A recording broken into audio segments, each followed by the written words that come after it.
For everybody on, we will get started here in just a couple more minutes.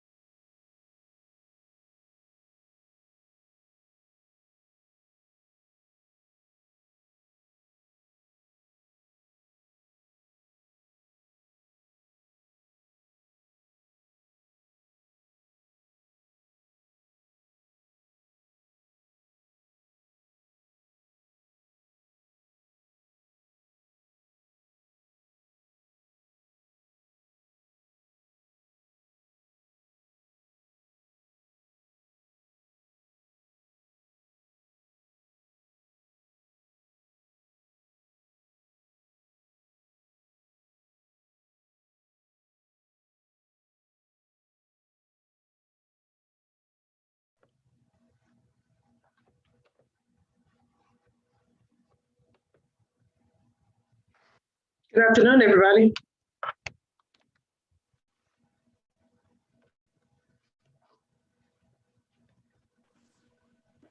Good afternoon. You doing good? Doing good. Good.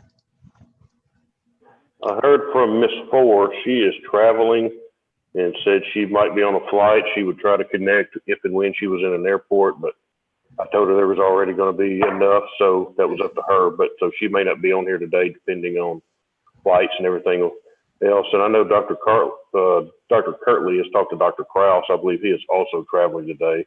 So he said he may be a little late, but regardless of that, we still should have 6. So we should still be good to go once everybody gets on.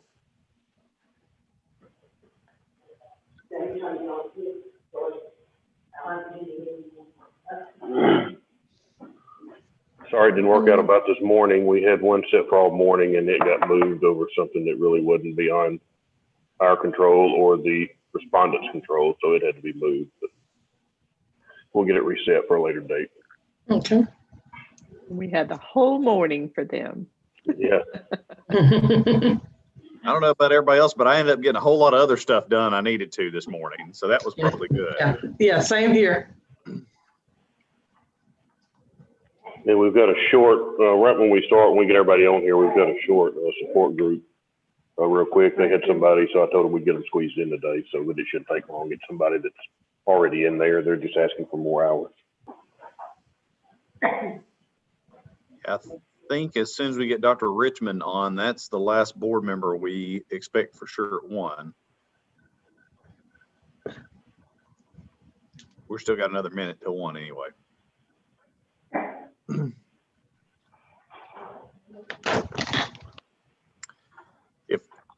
If our internet glitches here, we did have something earlier this morning that it just, went out and reset, and that if it bumps us, we'll be right back.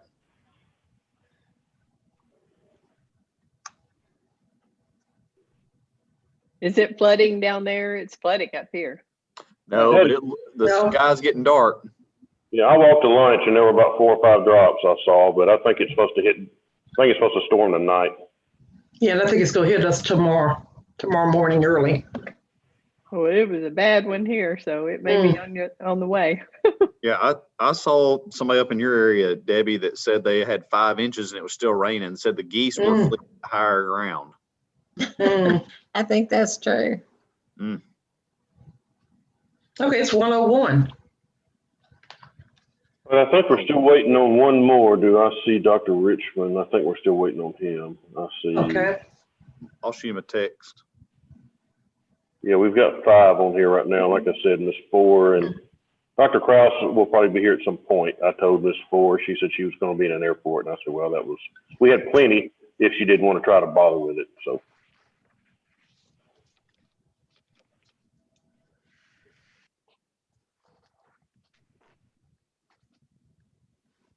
There is Dr. Richmond. I see Dr. Newsom, if you would, when you call to order, if you'll do a roll call and do it, we're having a part of the thing is when this is on YouTube, you can only see who's the person speaking. So if you would just do a roll call and just announce who all's present. And then, like I said, we've got Mr. Mr. James here with support group. And so we'll get him taken care of real quick, and then we'll move on to our hearing. So I'll turn it over to you, Dr. Newsom. Okay. Are we doing the support group now? Yeah, can we take a roll call first, just to get Okay. on the record who all's present? Okay, and I'm just gonna ask you, I'm just gonna call your name, and if you would say president or give me a wave, we'll do it that way. Dr. Debbie Mack. Dr. Brian He's here. Jolly. Colin Moore. Hello. Dr. Becca Mitchell. Here. Okay, there you are. I have to look at, I'm looking at a full screen, so I'm gonna have to look all over for everybody's faces. Dr. Richmond. Mrs. Rader. Here. Okay, and we're still waiting for Dr. Kraus. He may or should may be on not. a little bit. Yeah, he may or may not be on, but we're just going to start, and then he can come on when he gets on, because he said he wasn't for sure exactly what time. So just for the record, counting Dr. Newsom as the board president, we have 6 members present. So we do have a quorum. And right now on YouTube, it's showing everybody. So Okay, good. it may switch at some point where it's only showing speaker, but it'll be one or the other. Okay. So, Mr. James, we will turn it over to you, and you tell us who you have today. All right. Hello, everybody. How's everybody doing? Hi. Good, good. I've got Dr. Dennis Bean here. We came before the board on January, in February, at your February meeting, for him to ask to work for 32 hours per week. The support group unanimously voted to work on his advocacy for April 11th to go to full time. His check-in history since January the 10th, when they supported his advocacy, he's had 0 missed check-ins. Test history since January 10th, 2021, he's had 6 tests, all have been negative. His monitor in the program fully supports this move. So I'll turn it over to Dennis. Hi, Dennis. How are you today? Hey, Lenora, I'm great. Thank you. Good. Yeah. Hey, everybody. I'm Dennis. Yeah, and I'd like to ask the board for approval to increase my hours to full time. And I apologize. I'm having to take this in my truck because I'm actually working today. So I just popped out here to my truck real quick to get on the Zoom. Does anybody have any questions of this gentleman? And Dennis, work is still going okay for you? Mm-hmm. It is. Yeah. It's been, it's been exciting kind of being here. We do a lot of COVID vaccines, so it's been exciting kind of being on the forefront of that. And some of my days, that's the majority of all I do is stick people all day. So that's slowing down a little bit, but the hours are still available for me to work there. They keep putting me on the schedule, so I keep showing up. Okay, that's good. But it's going well. Great. I really enjoyed the return to pharmacy. Mm-hmm. And you're doing hands-on helping people, so it can't get any better than that. I agree 100%. That's what I missed more than anything was that feeling of actually helping people at the end of the day. Mm-hmm. And staff has no objections to any of this. Great. I'd like to hear from a board member. Motion to approve the request to work full time. Okay, thank you, Dr. Mitchell. And Dr. Mack is doing a second by wave. I got that. Sorry, I was on mute. That's okay, no problem. In there, any other questions? All in favor of the motion signify by saying aye. Aye. Aye. Any nays? The motion passes. Thank you all very much. Uh, Thank you. Thanks, Dennis. Thank you. You take care of yourself. Thank I you. will. Thank Thanks, you. Turner. Thanks, Turner. Now we have Mr. Jones. We have Jake Jones from the Arkansas Attorney General's office here as our hearing officer. He's been with us, I believe, the last couple of times. So he is there. Might have to turn it on. Are you hearing through your headphones? Yeah, it's kind of spotty, but I mean, I can hear all right. All right, because we got some. It sounds like it's coming through on a computer, maybe. Well, he's having to use his computer mic. Oh, So that's maybe what the issue is. Yeah. But he can probably turn it off when he's not talking. that's what we'll have to do. Ms. Harrison, see you down there. Are you ready? Yes, sir. I'm ready. All right. Good day, with us as always. Ms. Harrison, order. Well, no, we're getting too much. That's too much. Mhm. I just muted him. Okay. So, Mr. Jones, if you'll just unmute whenever you need to talk to us, we can toggle it on and off, and I bet that'll take care of it. Luke took his headphones off, so he might be able to hear that. Sorry. There I'm you talking to Brenda. Who's Yes, up? so we have board members. I sent all of the hearing books to you via Dropbox, except for I know one had some problems opening it, and so I sent them via email. So, but has anybody had any problems getting in there? Can you? Does everybody have all of the? There should be. You should have 6 packets. Okay. We will start. I see Rachel Riley. She is present. I see her on the screen, so we will start with her. And I also see, is it Miss Black, Linda Black? Are you there also? Yes. I just see a Linda. Okay, so that is Linda Black. Okay, so we have 2 on here right now. We will start with Miss Riley. Miss Black, if you will just listen, our hearing officer, Mr. Jones, is kind of going to go through the process today. So if you'll just kind of listen while we go into Miss Riley's case. But Mr. Jones, I will turn it over to you. And board members, again, this is Rachel Riley. All right, this is an administrative hearing before the Arkansas State Board of Pharmacy. It's Wednesday, April 28th, 2021. It's about 10 minutes after 1 p.m. We're at 322 South Main Street, Suite 600 in Little Rock, Arkansas. This is a virtual meeting over Zoom. But the board set a hearing today concerning the matter specified in the notice of hearing. My name is Jake Jones, and I'm an attorney, and I'll serve as the hearing officer in this matter. And so I'm kind of like just directing traffic here.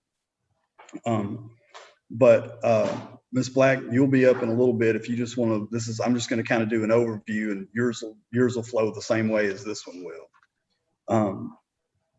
So, Ms. Riley, you're present today. Are you represented by counsel? Okay. Could you introduce yourself, please, for the record? You're gonna need to come off mute. You're muted, yeah. I'm sorry about that. Can you guys hear I me? do it okay? all the time. Yeah. We can hear you. Okay. Sorry about that. My name is Rachel Riley. I am applying for the pharmacy tech license. Okay. Yeah. Hello. And so did you receive a copy of the order and the notice of hearing and everything? Yes, I did. All right. Counsel for the state, Ms. Daniel, can you please introduce yourself for the record? Luke Daniel.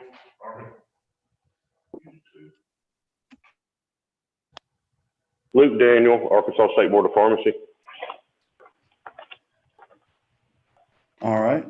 So at the outset of this hearing, I'm going to explain some things for your benefit, Ms. Riley, and as well as you, Ms. Black. So the board today will base its decision solely on the evidence that's put in front of it that it hears. And this includes any, sworn testimony that you might want to give,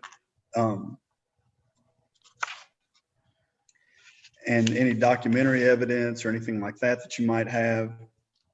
So the hearing is held under the Arkansas Administrative Procedures Act. So the strict rules of evidence don't apply like they would in a court.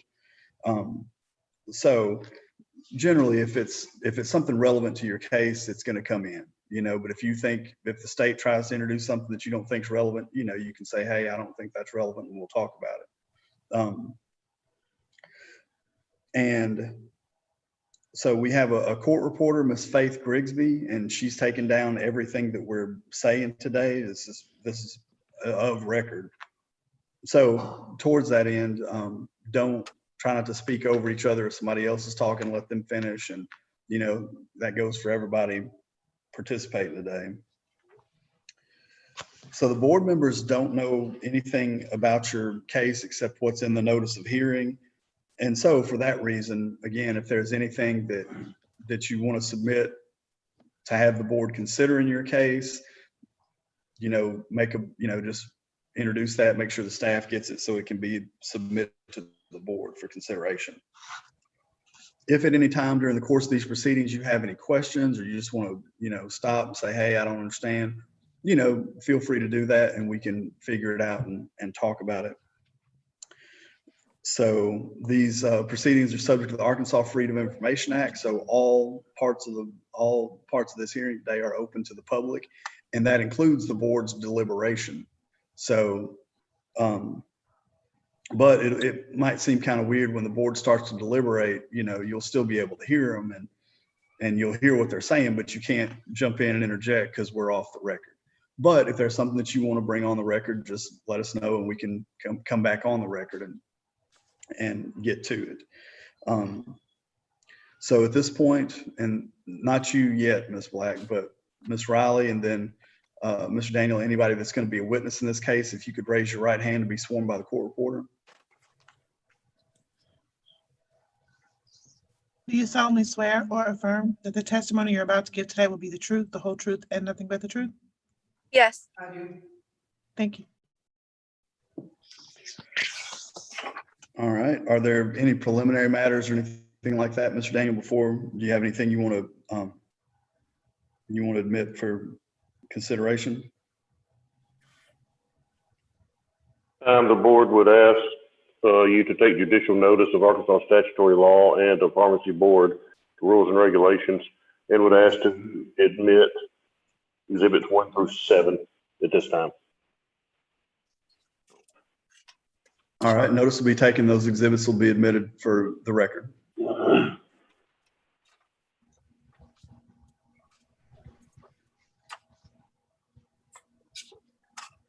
Okay. Ms. Daniel, are you ready to proceed? I am. All right. Ms. Riley, you ready to proceed? Yes, sir. Okay. Does either side wish to make an opening statement? And so you don't have to make an opening statement. And this is just, you know, if you wanted to, you could just say, hey, here's what I expect to, you know, to show, just be a brief opening statement. You don't have to, but this isn't your testimony. You'll get a chance to testify and, you know, once the state's done with their case, but you know, you can make a little quick opening statement if you want to, but you don't have to. I do not. I do not. Okay. All right. Well, Mr. Daniel, you can call your first witness. The board would call Deputy Director Brenda McCready. You have been sworn. Is that correct, Deputy Director? That's correct. Hey, Dr. McCready, we'll kind of briefly go through these exhibits. We have, and we'll look over at Exhibit 1, which is the order notice of hearing. And she is here, but just for the record, it does have today's date at 1 p.m. That's correct. And I'm looking at the allegations. This is a pharmacy technician application, correct?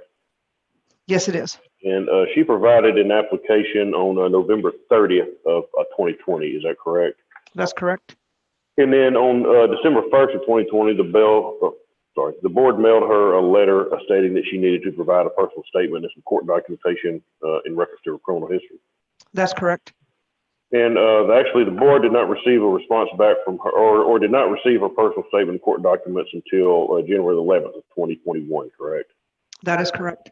And so after that, that was actually the end of the renewal period. So depending on if the application is good for 2 years or 1 year, there's a 35 difference in fees. Is that correct? That is correct. Okay. So she was asked, so after we received her document, she was asked to send in an additional $35 since the new application period was good for 2 years, correct? Yes. Okay. And on January 21st, she actually talked to one of the board staff members and Ms. Whitmore and the board staff, and Ms. Whitmore explained to her why she owed an additional $35 before her application could be processed. Is that correct? That is correct. And she actually ended that call by calling Miss Whitmore a bitch. Is that correct? She did. Okay. And in March, on March 5th of 2012, she was convicted of a theft of property offense. Is that correct? That's correct. And her personal statement's attached. It is Exhibit 5. Just look at it briefly. I mean, she did admit to committing a theft of property in 2012. She did. Okay. And actually after that, another board staff member had a conversation with her, and that conversation was recorded. It was. Okay, and let me share the screen here.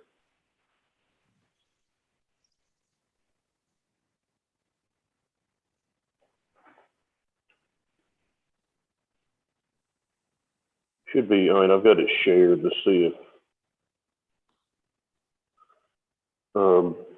board members, you should be.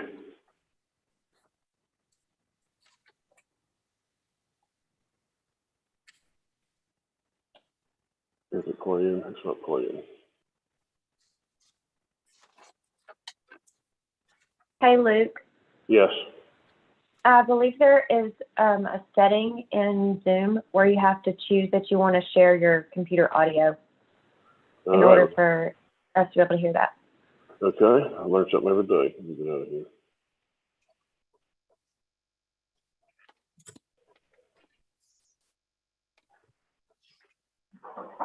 Here comes G. I have my technical support coming in behind me over here.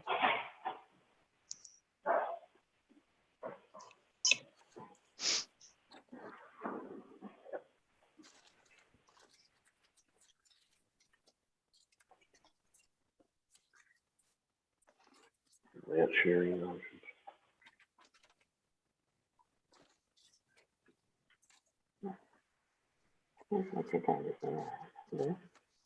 Yes.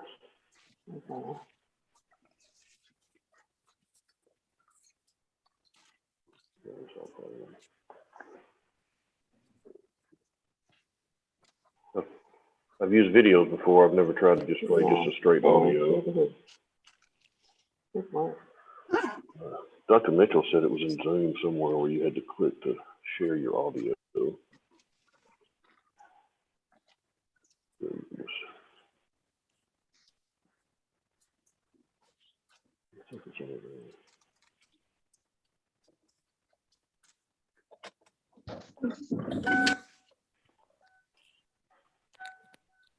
Audio settings.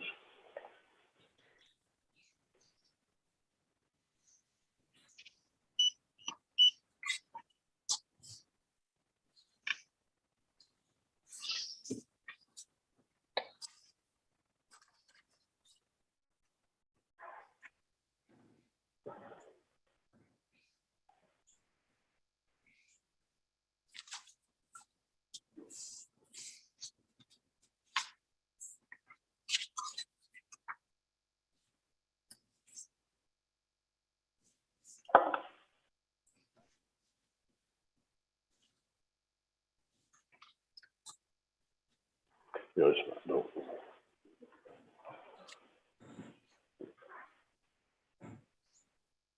The video it is an audio recording of a phone conversation with myself, actually. That was the reason I was going to play it. It is, do it. I can play it through my speaker on your phone. Okay.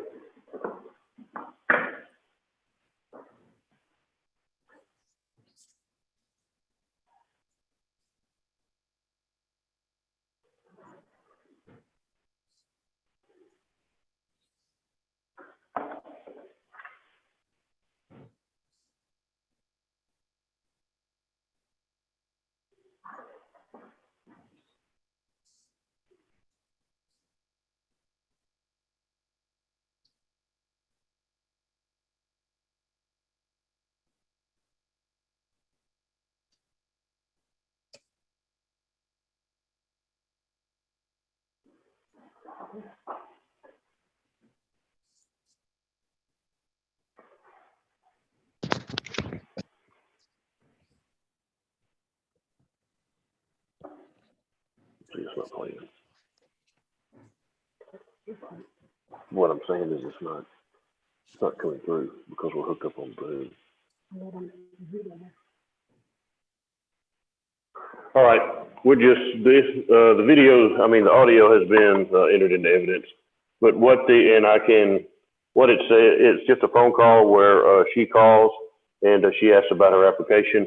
I tell her that her application is still pending and that she will have to appear before the board due to the fact that she has a criminal history and that she referred to one of our board staff members as a bitch.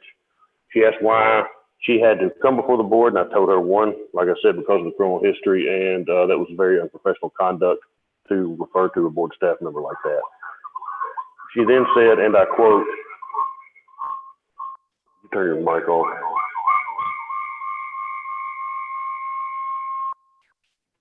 She then said, and I quote, why should I get in trouble for calling her a bitch when she was acting like one? So that being said,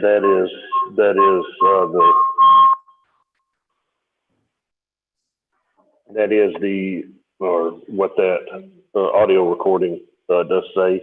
Like I said, it has been entered into evidence, so it will be part of the record. But like I said, that is what that says, and all the exhibits have been entered, and I have no more questions for Dr. McCready.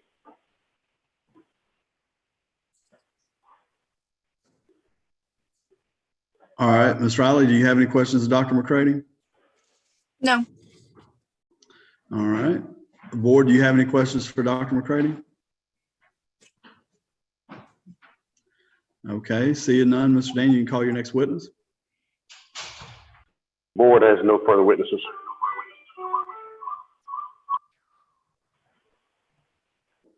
All right, Ms. Riley, do you have any witnesses that you want to call? No, sir. All right. Well, at this point, you can, if you want to testify and tell the board what happened, tell the board your side of the story, you're free to do that. Okay, thank you.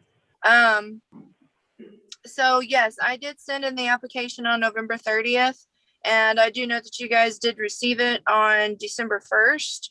I was unable to send my personal statement and court documents because this court system that I went through in 2012, they left Craighead County. So I had to go all the way over to Paragould, which was about a 40-minute drive for me to go. And every time I went to her office, she was either in court or she was not available. So I actually had to, it took me about 2 weeks to finally get a hold of her and to speak with her. And the first time that I called, her secretary was there, and she said that she was not in office and that her boss was the only one who could gain access to my records to be able to email them to me so I could print them off and send them in for my application.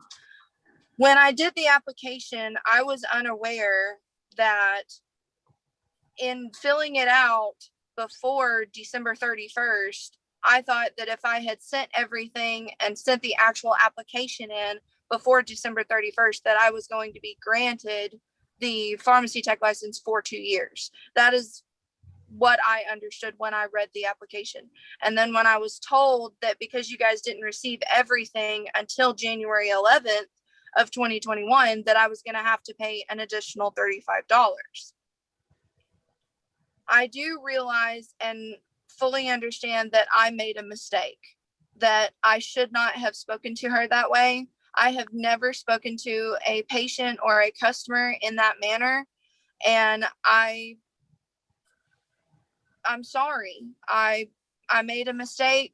I was very frustrated because when I applied for my license in Alabama, it took them 2 weeks to get me my application, or to get me my license. I'm sorry.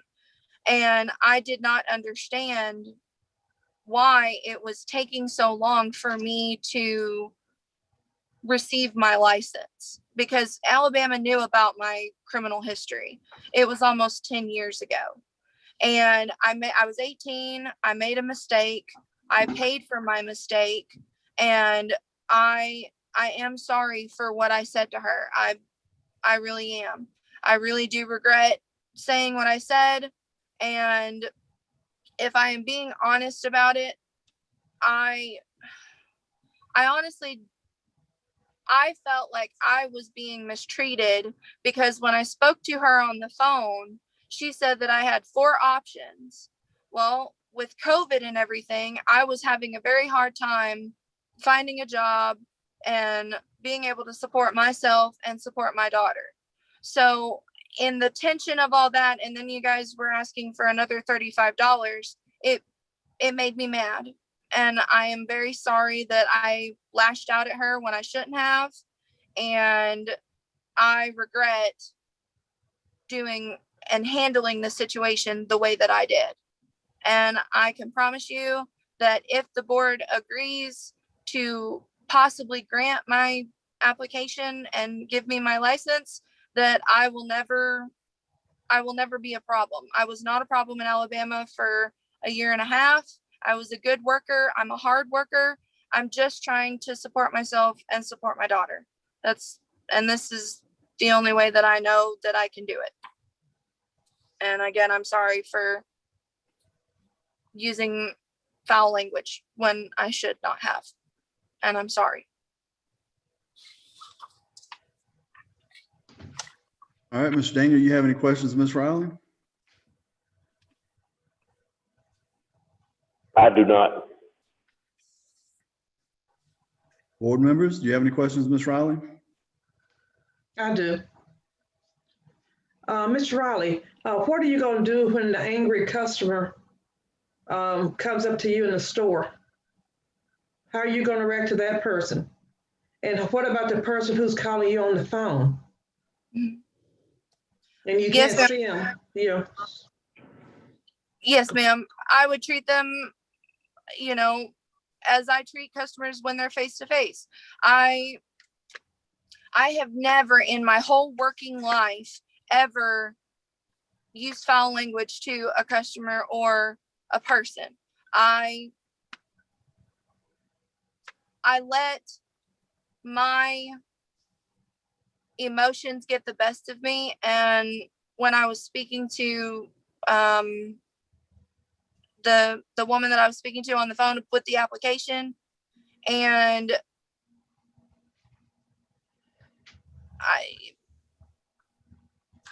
when I said it, I couldn't take it back. And I know that it's the same situation for customers and for customers over the phone. But like I said, I have never used foul language in the workplace ever. And I won't do it. I won't ever do it again. I can say honestly that after I said it, I regretted what I said because I was impatient. Unfortunately, I was impatient. Yeah, but you shouldn't be using foul language, period. And you Yes, just ma'am. use the words that I won't use it in the workplace. They cross over. Mm-hmm. So it's something you shouldn't be doing at all. Yes, ma'am. I agree. Does any other board members have any comments?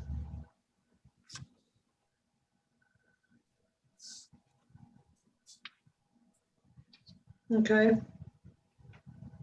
Okay, seeing none. Does anybody else have any more evidence they want to introduce for the record? I have if I can follow up with a quick question for Ms. Riley. Okay. Ms. Riley, you stated that you were sorry for what you said. Yes, sir. When you and I spoke, you weren't remorseful then either, were you?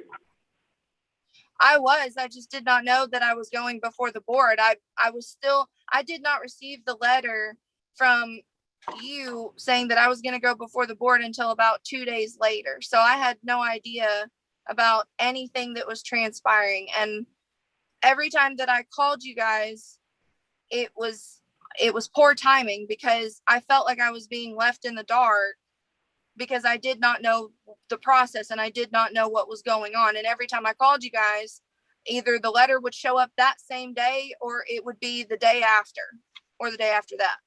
But did you not make the statement to me about why should you get in trouble for calling her a bitch when she was acting like one? Yes, sir, I did. And in my opinion, at that particular point, I felt like I should not have used the word that I used.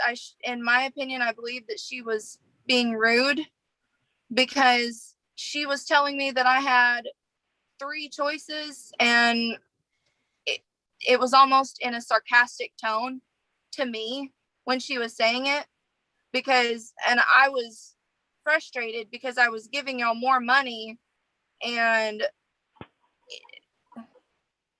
So it's you hard got to do when frustrated. you're working part-time. I'm So sorry. you got frustrated. I said you got frustrated because she told you what your options were. Partially, yes, because the way she stated them, because when she gave me the 3 options, she said either we can send you an expired license and then I have to send the $35 into you guys, or I can send the $35 now and you guys would send a 2-year license to me, or I could just not do one at all. And just the tone and the way that she said it, in my opinion, it was uncalled for, because that was my only job when I was working. Right. And I was trying to support myself and pay my bills and also take care of my daughter. I have no further questions. Thank you, Mr. Jones. Dr. Mack, you're muted. So I have 2. One is, are you working, maybe not as a tech, but are you working currently? Yes, ma'am. I work for this A-State College University. I work for the Dean of Nursing, and I'm her secretary. And I've been here for about 2 months. And you believe you can get a pharmacy tech license? You just haven't been able to yet? Correct. I was working at Sam's and they kept me on the payroll for maybe another couple to few weeks. And then when I still didn't have my license, they said that they were going to let me go. But they said that I was a top-notch employee and that if I did receive my license, I could come back and I could do an application. And if they had a spot available, they would work me and they would put me on the schedule. They would give me my job back. I think what Dr. Newsom was trying to explain is customers and people calling in and people coming in, they're going to frustrate you too. And these 2 issues of frustration, which we understand it's a frustrating year, but these 2 areas of frustration have caused you all of this. And I think our concern is, can you handle that when you're treated, I'm sure, very poorly by some customers and some patients? You know, I know you say you have in the past, but I'm just saying you've got to put that in perspective of everybody that walks in the door doesn't treat you like you want to be treated. And you have to figure out a way to get a handle on that if you're going to be with the public. Yes, ma'am.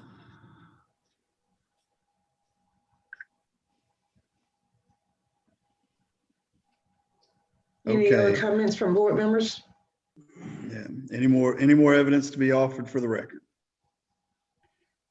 Okay, seeing none at this time, Mr. Daniel, you can make a closing argument if you'd like. I'll make it very brief. I mean, she called Ms. Whitmore, gave her options, said, these are the options that you have right now. She had to send in the other $35 because we did not receive her application before the end of the year. Had she got her application before the end of the year, she would have then had to renew it. So actually the $35 was cheaper than what would have been the renewal fee. So she doesn't know that, I mean, so she didn't even know that actually paying that additional $35 was getting her license for 2 years instead of for 1 month, which is what it would have been. Regardless of that, Ms. Whitmore gave her options. She responded by being upset and calling her a bitch. She spoke to me several days later, had zero remorse. I mean, she stated that she said that she agreed, that she did tell me, why should I get in trouble for calling her a bitch when she was acting like one? She has remorse here today because she wants her license. But the board members can make their own decision on that. But like I said, the theft of property was not the issue that staff had. I mean, it was almost 10 years old. If she'd sent in her paperwork, sent in her $35, she would have been issued her license. We wouldn't be here today. She's here because of the statement that she made to staff, which was extremely unprofessional conduct. So that's why she's here today. Like I said, the staff had no issue with a 10-year-old theft of property. So, but anyway, that's all I have. Thank you, Mr. Jones. All right, Ms. Riley, this is sort of a closing argument. You get a chance to tell the board what you'd like to, kind of sum up what you've said, then tell the board what the outcome you'd like to see. Yes, sir. So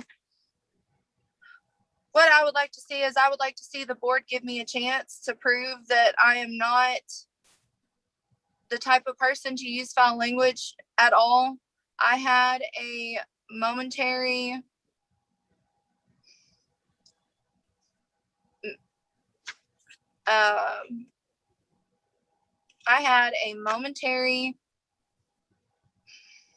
relapse of judgment, and as I stated, I should not have called her what I called her. I should not have used foul language at all. And again, I am regrettably sorry for the way that I handled the situation. I do agree that I need to be able to handle the stress of everyday work and everyday handling customers and everyday speaking to them on the phone. I know that I can because I have done it. I've done it in Alabama.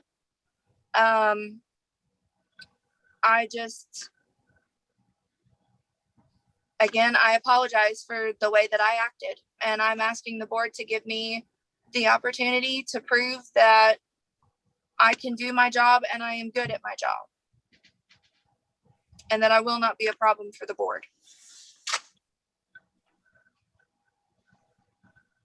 All right. So at this time, the board, we can go off the record so the board can deliberate on the outcome. And then when y'all have a decision and a motion, just let us know and we'll come back on the record and y'all can tell us what you've decided. All right, so we're off the record. Okay. What is the will of the board? What is everybody's comments?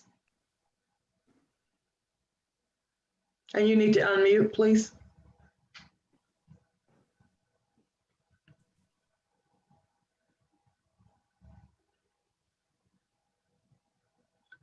Okay, I'll just go ahead and go down the row. Ms. Rader, I'm gonna start with you. I'm kind of torn on this. I think that her behavior was very unprofessional. And it's very unfortunate because she would have received the license had she not behaved in that manner. It has been a terribly trying year for everybody. I understand how hard it is to be a single parent and trying to work and support your child. So, I mean, I understand her frustration, but I also understand the requirement of professionalism in working in pharmacy. So, I'm willing to give her a chance. Okay. I might regret that, but at this moment, I'm willing to give her another chance. And Dr. Mack? I'm aligned with that. I feel like certainly the error, a mistake a long time ago was one thing, but then to come back and compound it right here, I guess we could give her the benefit of the doubt of the year of frustrations. I would be inclined to give another chance, even though I feel like it was really wrong. And I think Ms. Whitmire is extremely professional, and I really feel very, very bad that anyone would treat her like that. And then just my earlier comment but there are going to be people that treat you where you don't agree with how they treat you. So don't get in the public eye if you don't want to be able to handle this, handle public, because that's just what you get. But I would be willing, even though not wholeheartedly, but I would be willing to give the chance. Dr. Jolly?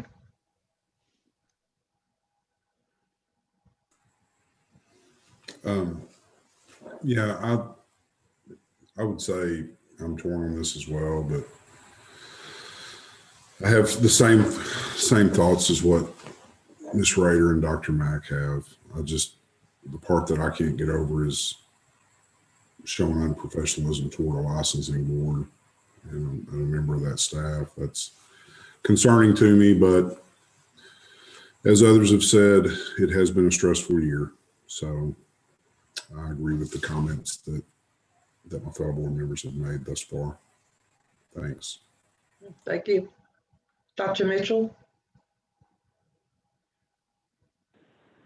I agree with everything that's been said. I'm okay with giving her a license. I think it's just got to be awfully embarrassing for her to have to come on such a public forum and apologize for not being able to control her tongue. So I think this is a hard lesson learned. She won't forget it. Thank you. Dr. Richmond? No material comments to add to what's already been said. I'll just simply say, let he who's without sin cast the first stone.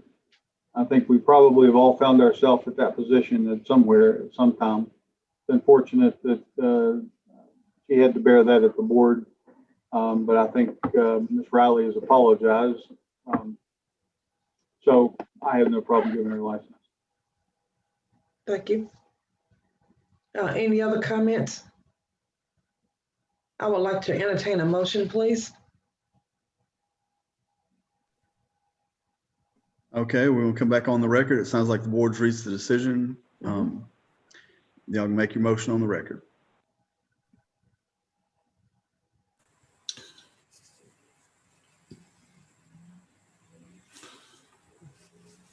I'll make a motion. And we need to put this in context of all the allegations, not as well. Yes, please. But they can, as we've done in the past, you can still find them true and proven, and then make whatever decision you want to. So that's just kind of up. I mean, you don't have to. You can find them not proven. But I know in the past there's been some issues about can you find them true and proven and still grant the license. The answer is yes, you can. Well, having spoke up, I'll take a stab at this. That in the matter of Rachel Louise Riley, case number 2021-023, allegations 1 through 7 being true and charge 1 having been proven. Despite that fact, I move that we grant Ms. Riley her pharmacy technician license. Second. Okay, I have a motion and a second. Any further discussion? If not, all those in favor of the motion signify by saying aye. Aye. Aye. Any nays? Dr. Newsom, oh, sorry. Yeah, go ahead. Go ahead and do your vote. I'm Okay. sorry. All righty. All in favor and any nays? Okay, if not, the motion passes. Okay, Ms. Riley, you're gonna get your license today, but you need to, take a close look at what you're doing. You're speaking one language at work and speaking another language privately. And the way you behave, the way you act, what people see, they see you as who you truly are. So that's something that you may consider changing in your life so that you can go ahead and go forward from that. Did anyone else have any comments, Dr. Mack? I was just going to say, I wonder if, doesn't have to be part of the motion, but if possibly a written apology might be nice for the individual that was affected. I mean, she's apologized to all of us, but she didn't actually do that to us.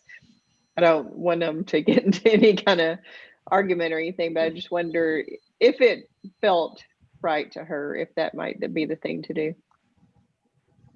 I think it would be. Is everyone else in agreement of that? Yeah, I see head shake.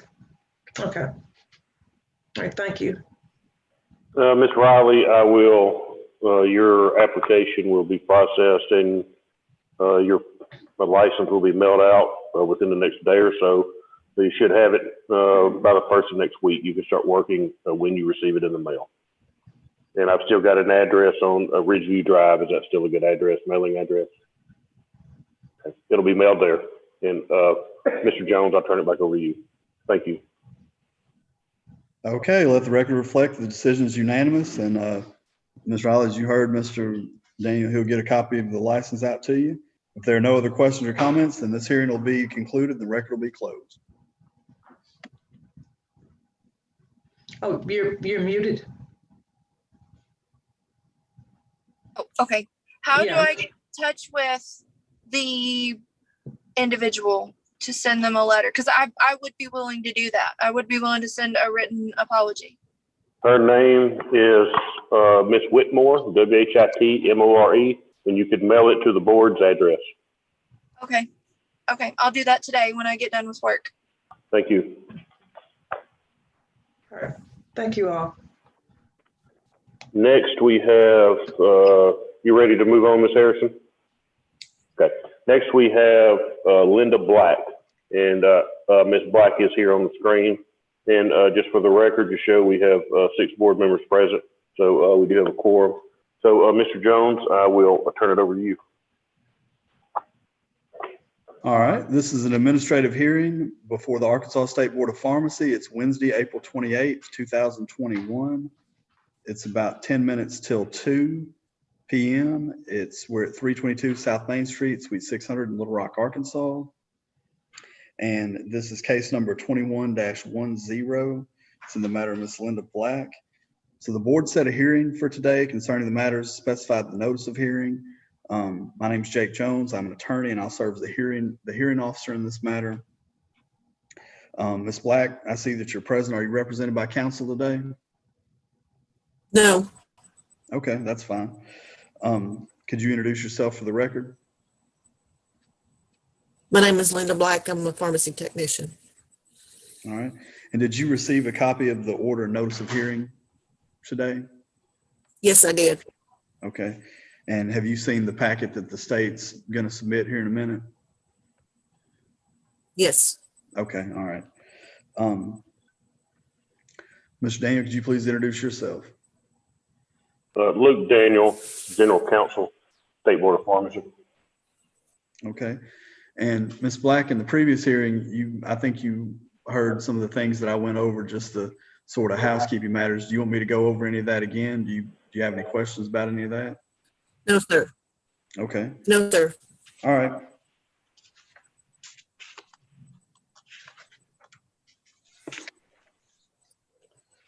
So for anyone who's going to be a witness in this matter, would you please raise your right hand and be sworn by the court reporter, Ms. Harrison? Do you solemnly swear or affirm that the testimony you're about to give today will be the truth, the whole truth, and nothing but the truth? I do. Yes. Thank you. Thank you.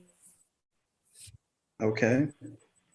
Are there any preliminary matters, Mr. Daniel, that you want to introduce the packet at this time? Yes, I would move to where I would ask you to take judicial notice of Arkansas statutory laws and Pharmacy Board rules and regulations. And we'll also move to enter exhibits 1 through 6 at this time. Okay, notice will be taken and those exhibits will be submitted for the record.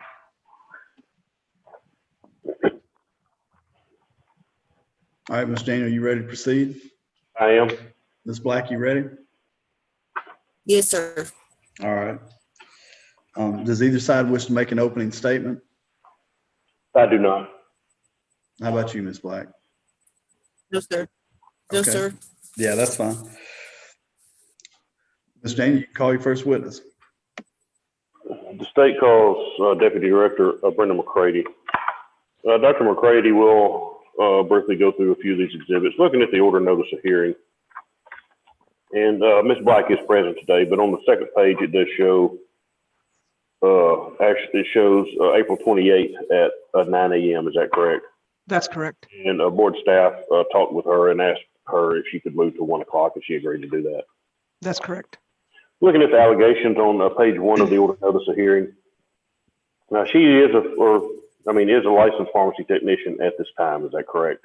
Yes, she is. And she was terminated from Kroger. Of course, she committed a theft of property at Kroger. Is that correct? That's correct. And this was around February 14th of 2020 as she was arrested and charged with 5 counts of theft of property actually from Kroger. Yes, she was. And she was completing fraudulent returns. So she would take items, do a fraudulent return at the counter, then keep the refund. Yes, And she did these from November of 19 through February of 2020, and it totaled right around $1,500. Is that correct? that's correct. Okay, and she admitted during or once she was arrested and confronted, she did admit to Kroger staff and the Hot Springs Police Department that she was responsible for these fraudulent transactions. Yes, she did. And as part of that court case, she agreed to pay restitution to Kroger in the amount of $1,572. And after she paid that, the case was dismissed. Is that correct? That's correct. And she does, and we'll flip over to Exhibit 4, which is her personal statement that she supplied the board. And in this statement, she does admit to doing these fraudulent returns. Yes, she does. Okay. And she is actually still currently employed as a pharmacy technician and works at Fountain Lake Pharmacy. Is that correct? That's correct. I have nothing further. Thank you. All right, Ms. Black, do you have any questions, Dr. McCready? Anything that Mr. Daniel asked that caused you to have any questions? No, sir. All right. Board members, do you have any questions, Dr. McCready?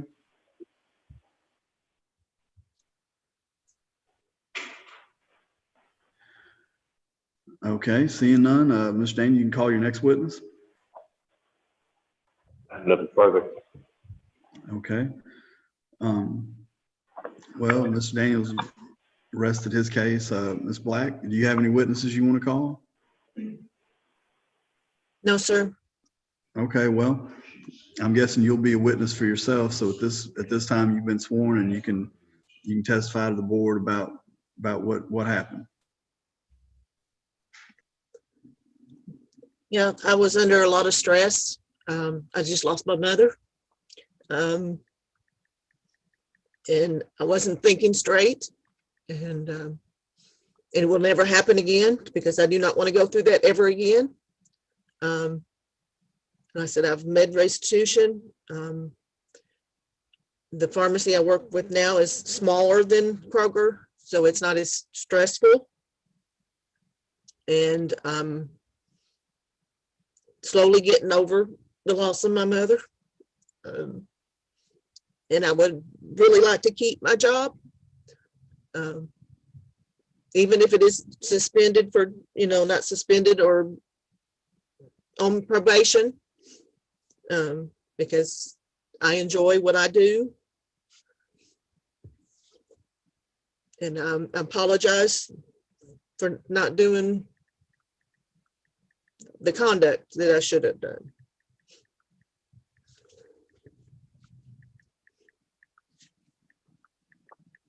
All right, Ms. Daniel, do you have any questions for Ms. Black? I do. Thank you. So where were you getting these items? Were you just getting them off the shelf and then going up and trying to return them, or walk me through how you did these fraudulent returns? It was mostly returning prescriptions. I didn't keep the prescriptions. I just got the money to pay bills that I probably shouldn't, I know I shouldn't have done. What do you mean? Like, where were the prescriptions? Like, where were you getting them from? On the shelf. They hadn't even been paid for. So you were taking prescriptions. Receipts. So you were taking receipts and other people's prescriptions off the shelf in the pharmacy? Yeah, but I didn't keep the medicine or anything like that. I just kept the money. Returning the medicine. So what were you doing the returns at the pharmacy itself, or were you going up to one of the other? No, at the pharmacy itself. So you were doing them yourself? At the pharmacy. Yes. I mean, these are large amounts. And I know that was wrong. For instance, on February the 3rd, it was for $560. So you're saying you did a fraudulent return worth of $560 worth of prescriptions? It was insulin. So what other I prescriptions? said, I apologize. Yeah. So what mostly it was just insulin and creams. The stuff that people are coming in and paying cash for? Well, actually, some of them hadn't even got paid for. I just put them back on the shelf. So you returned them and then put them back on the shelf, then they had to be filled again? Yes, And this went on for 2.5 months. I mean, the first one we show, well, Yes, the sir. first one that you got arrested for was November 13th, and the last one was February the 3rd. And it was actually all prescription medication, yes, sir. and you were doing the return yourself and just taking money out of the cash register and putting it in your pocket. Yes, sir.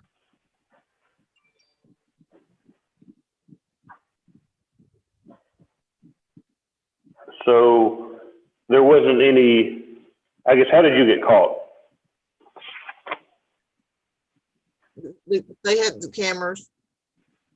They just went back, they saw like weird returns or something didn't look normal and went back and looked at the cameras. Yes, sir. And now you're working at Fountain Lake, is that correct? Yes, sir. And Mr. Butler and your pick are over there, are they aware of all this? Yes, sir.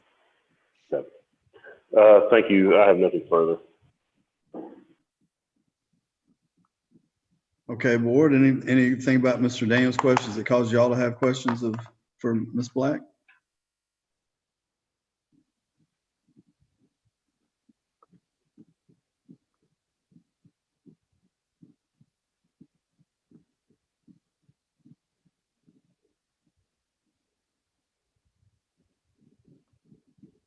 Okay, seeing none. Ms. Black, do you have any other evidence you want to admit or anything else you want to say on the record? And you'll get a chance to make sort of a closing argument in a little bit, but it's not, that's not necessarily evidence. No, sir, I'm fine. Okay. Ms. Daniel, anything else? All right. Well, at this time, then we'll have closing arguments. Ms. Daniel? Just very briefly. I mean, she was working at a pharmacy, taking prescription medications off the shelves and doing false returns, doing fake returns. I mean, some of these were done for cash. According to a police report, some of them were done putting the money back on her credit card. So she was just purposely going through, seeing large prescription transactions and pocketing the money for a total of $1,500. I mean, she did this in the pharmacy while being employed at the pharmacy. That is a huge issue. I mean, I get it. I mean, 2020 was a bad year for a whole lot of people. I mean, I understand that. I mean, this started prior to that. I mean, this started, back in November of 2019. So, I mean, I get that she was going through tough times. She had, a family loss that sounded like really affected her. I mean, I have sympathy for her that she had to go through those issues, but a whole lot of people have gone through similar issues in the last year and don't start committing thefts from their employer, especially involving, I mean, granted, to our knowledge, she was not stealing the medication. She was just using them as a return to get money. But that being said, board has a huge issue with the type of transactions, the fact that this happened through a pharmacy, and the fact that it was using prescription medication. Thank you. All right, Ms. Black, so this is a chance for you to sort of sum everything up for the board and tell them what kind of outcome you'd like to see. I would like to keep my license. I am apologizing for being stupid. I do not want to ever have to go through that ever again. And I really appreciate if you would consider that. And I do not have any access to the register, so I can't do anything, returns or anything like that. The pharmacist is watching me all the time, so I do not want to ever go through that ever again, and I would appreciate your consideration.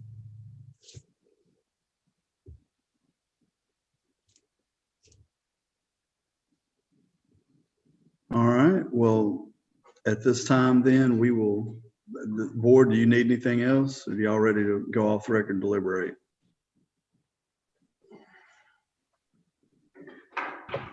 We are. question. Okay, well, at this time, we will declare the record in this matter closed for the time being, and we'll let the board go off and deliberate, and then when y'all are ready, come back on and we'll entertain a motion.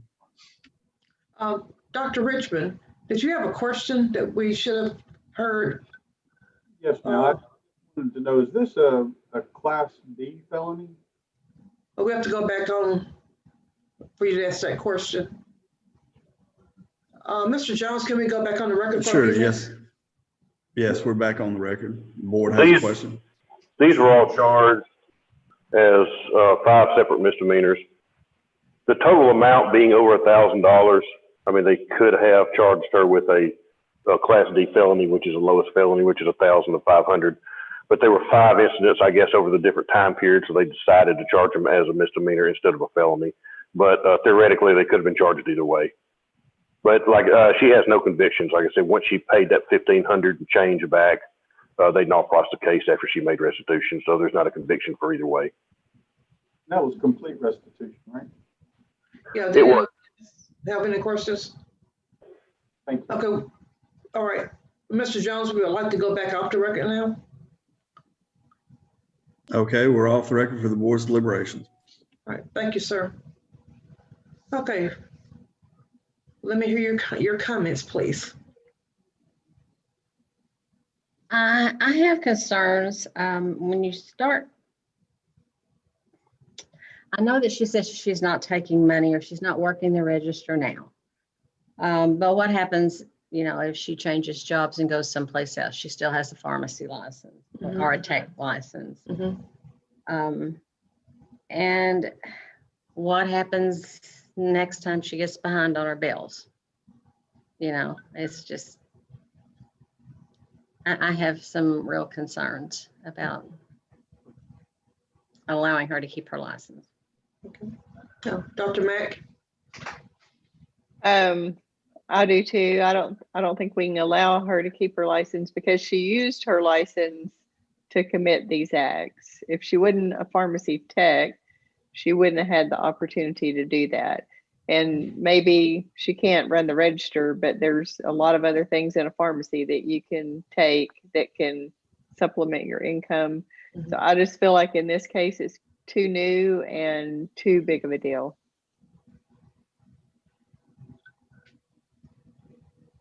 Okay, Dr. Jolly, you have any comments? I agree with Dr. Mack. Okay. Dr. Mitchell? I agree with what's been said. I think, you know, I empathize with her for the loss of her mother, and I think it's important to recognize that grief causes people to do funny things, and everyone grieves differently, but you're still responsible for your actions. And for me, I mean, I have a friend who particularly comes to mind that has endured more grief in her life than most people do in 10 lifetimes. And she's never, you know, made a decision to steal because of her grief. And so I think that's a hard line that we can't just look over, no matter how sorry she is. And this wasn't, I was young and dumb and made a shoplifting mistake like what we saw in the last case. This is like an adult, and this was a very deliberate act on multiple occasions, and I absolutely would not be okay with her continuing to work as a pharmacy technician. Thank you. Dr. Richmond? Yes, I concur with what Dr. Mitchell just said. I also concur that the cutting point for me is the fact that these were prescription drugs that were used as the mechanism by which to take the money. I think that poses major concerns for me for a pharmacy tech license. So I would not be in favor of giving her a license or letting her keep her license. Thank you. Okay, so we're ready to make a motion then? Everybody's decided. Mr. Jones, we'd like to go back on record, please, sir.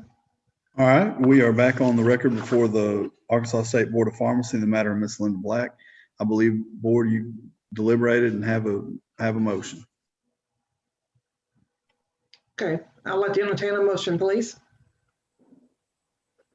Okay, I'll do it, Dr. Newsom. In the matter of Linda Black, PT 94418, the allegations 1 through 7 have been proven and charges 1 through 3 are true. And I would make a motion that we discontinue her technician license at this time. Thank you. Do I get a second to the motion? Can we ask to use the language to revoke? Revoke the license at this time. And do I get a second? This is Becca. I'll second. Okay, I have a motion and a second on the floor. Any further discussion? All in favor of the motion signify by saying aye. Aye. Aye. Any nays? The motion passes. Okay, let the record reflect the decision is unanimous. It'll be reduced to writing, and Ms. Black, you'll get a copy of it. If you want to appeal this decision, appeal can be taken under the Administrative Procedures Act. If there are no other questions or comments, and this hearing will be concluded, the record will be closed. Ms. Black, I will send you a letter and a copy of an order that just states the decision that they just made. It will also have in there how you can appeal this to a circuit court if you would like, but all that will be in there. But as of today, you no longer have a valid pharmacy technician license.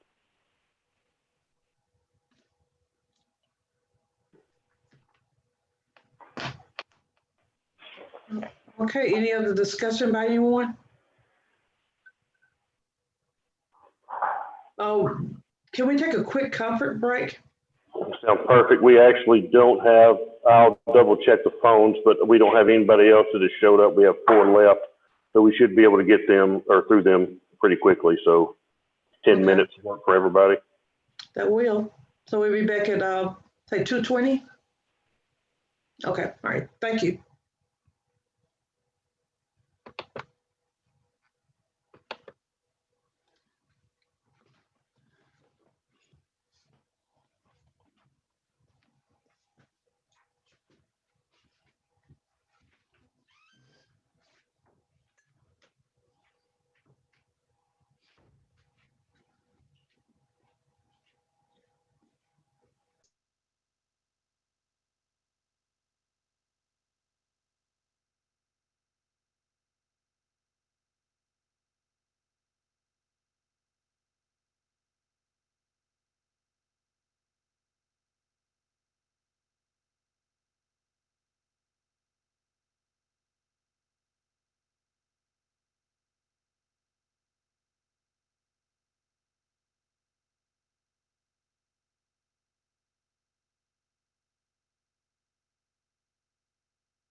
Yeah, we're gonna go CM. We're gonna call CM up first, and then I'll probably just start going in order.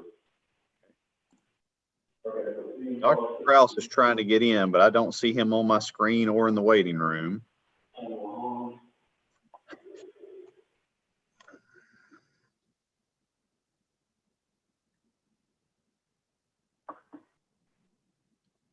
And just for the board members and Ms. Harrison, we're gonna do a CM Pharmaceutical next.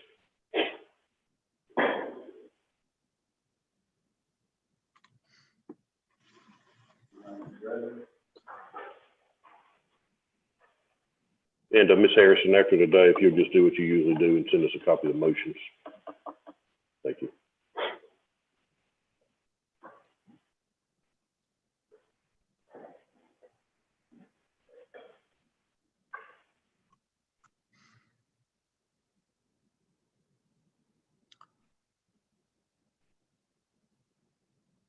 So I'm talking to him, trying to get him on.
We'll try to get him on the phone, see if there's a problem.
Well, he said it appeared to work, but he hadn't popped up. There he goes. There he is.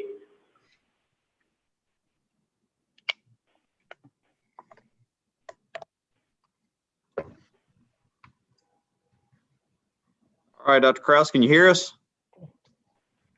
You gotta see if, make sure we can hear you. Yes, sir. There you go. Thank you for your All right.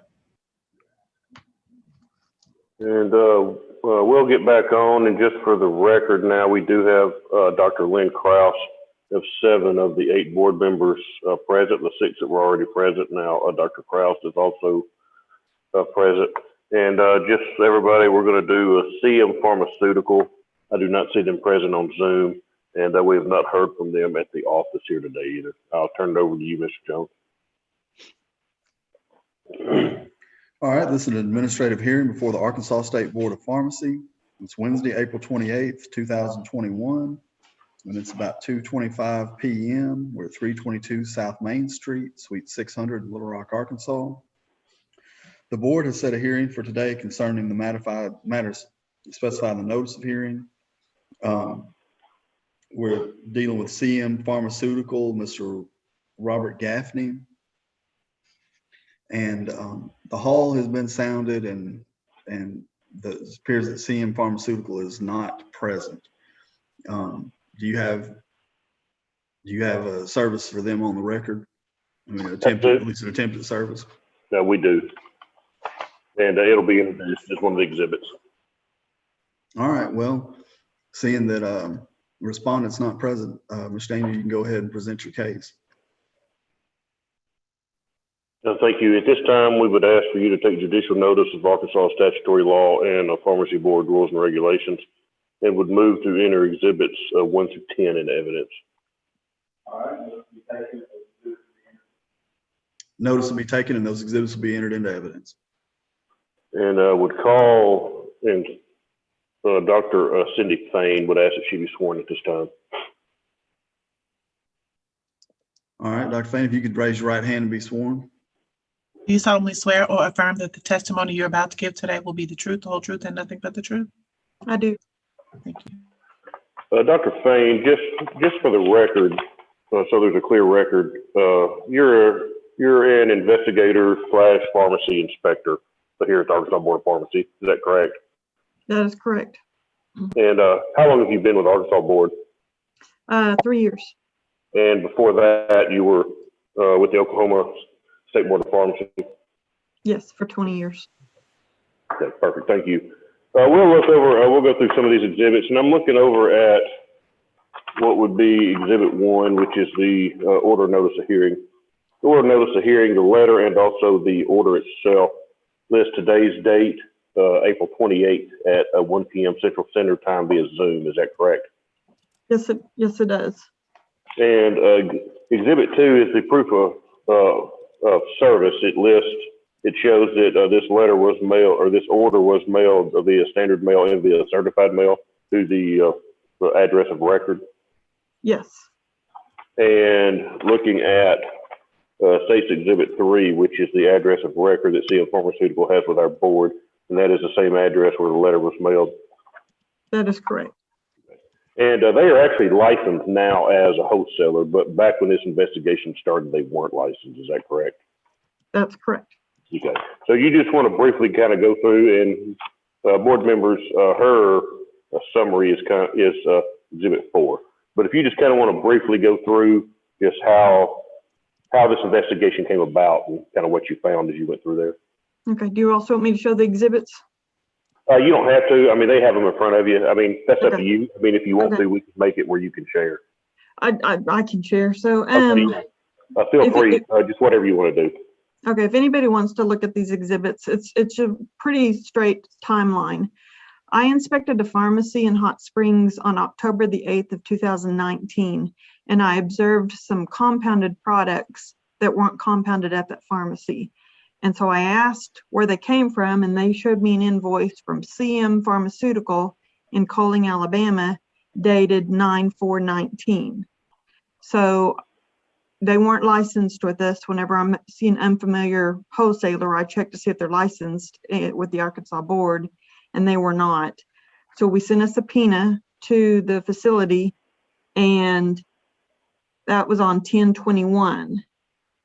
Or 10/16 that we sent the subpoena. Then we received an application from CM Pharmaceutical on 10/28/19.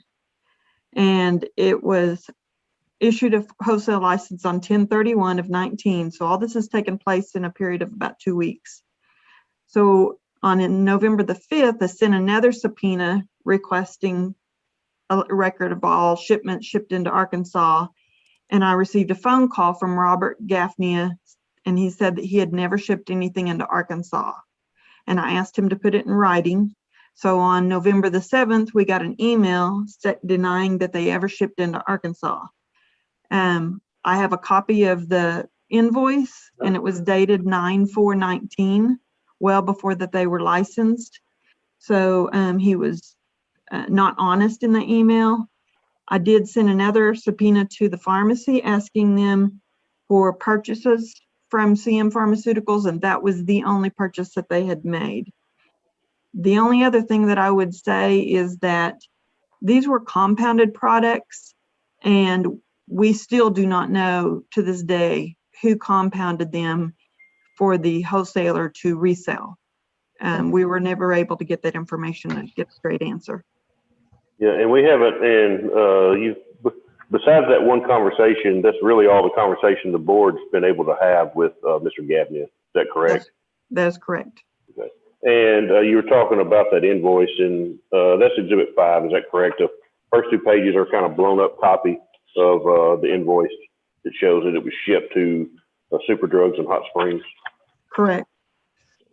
And number 6 is a copy of the subpoenas. Number 7, you said, so we got an application literally marked or dated just a few days after we sent that first subpoena, correct? That is correct. So it would appear that they got the subpoena, realized they weren't licensed, and sent in an application. That's my assumption, yes. Okay. And number 8 is the second subpoena, and then right after that, number 9 is where you asked him to send it in writing, and he said they've never shipped any product into Arkansas. Correct. And the Exhibit 10 is a copy of some pictures that were taken in the pharmacy of the product that they shipped that was on the invoice. What is this product? Pardon? What is this product? It's a compounded toothpaste with antibiotics. Okay, and so, I mean, it was a pretty big shipment. I mean, it wasn't just for like one patient. Correct. There were a couple of totes. Thank you. I have nothing further for Ms. Fain. Okay, board members, do you have any questions of Dr. Fain? Do you have any questions of this witness?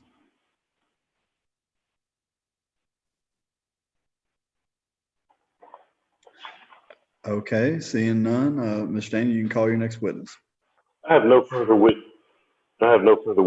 Just would like to make a quick statement. This is.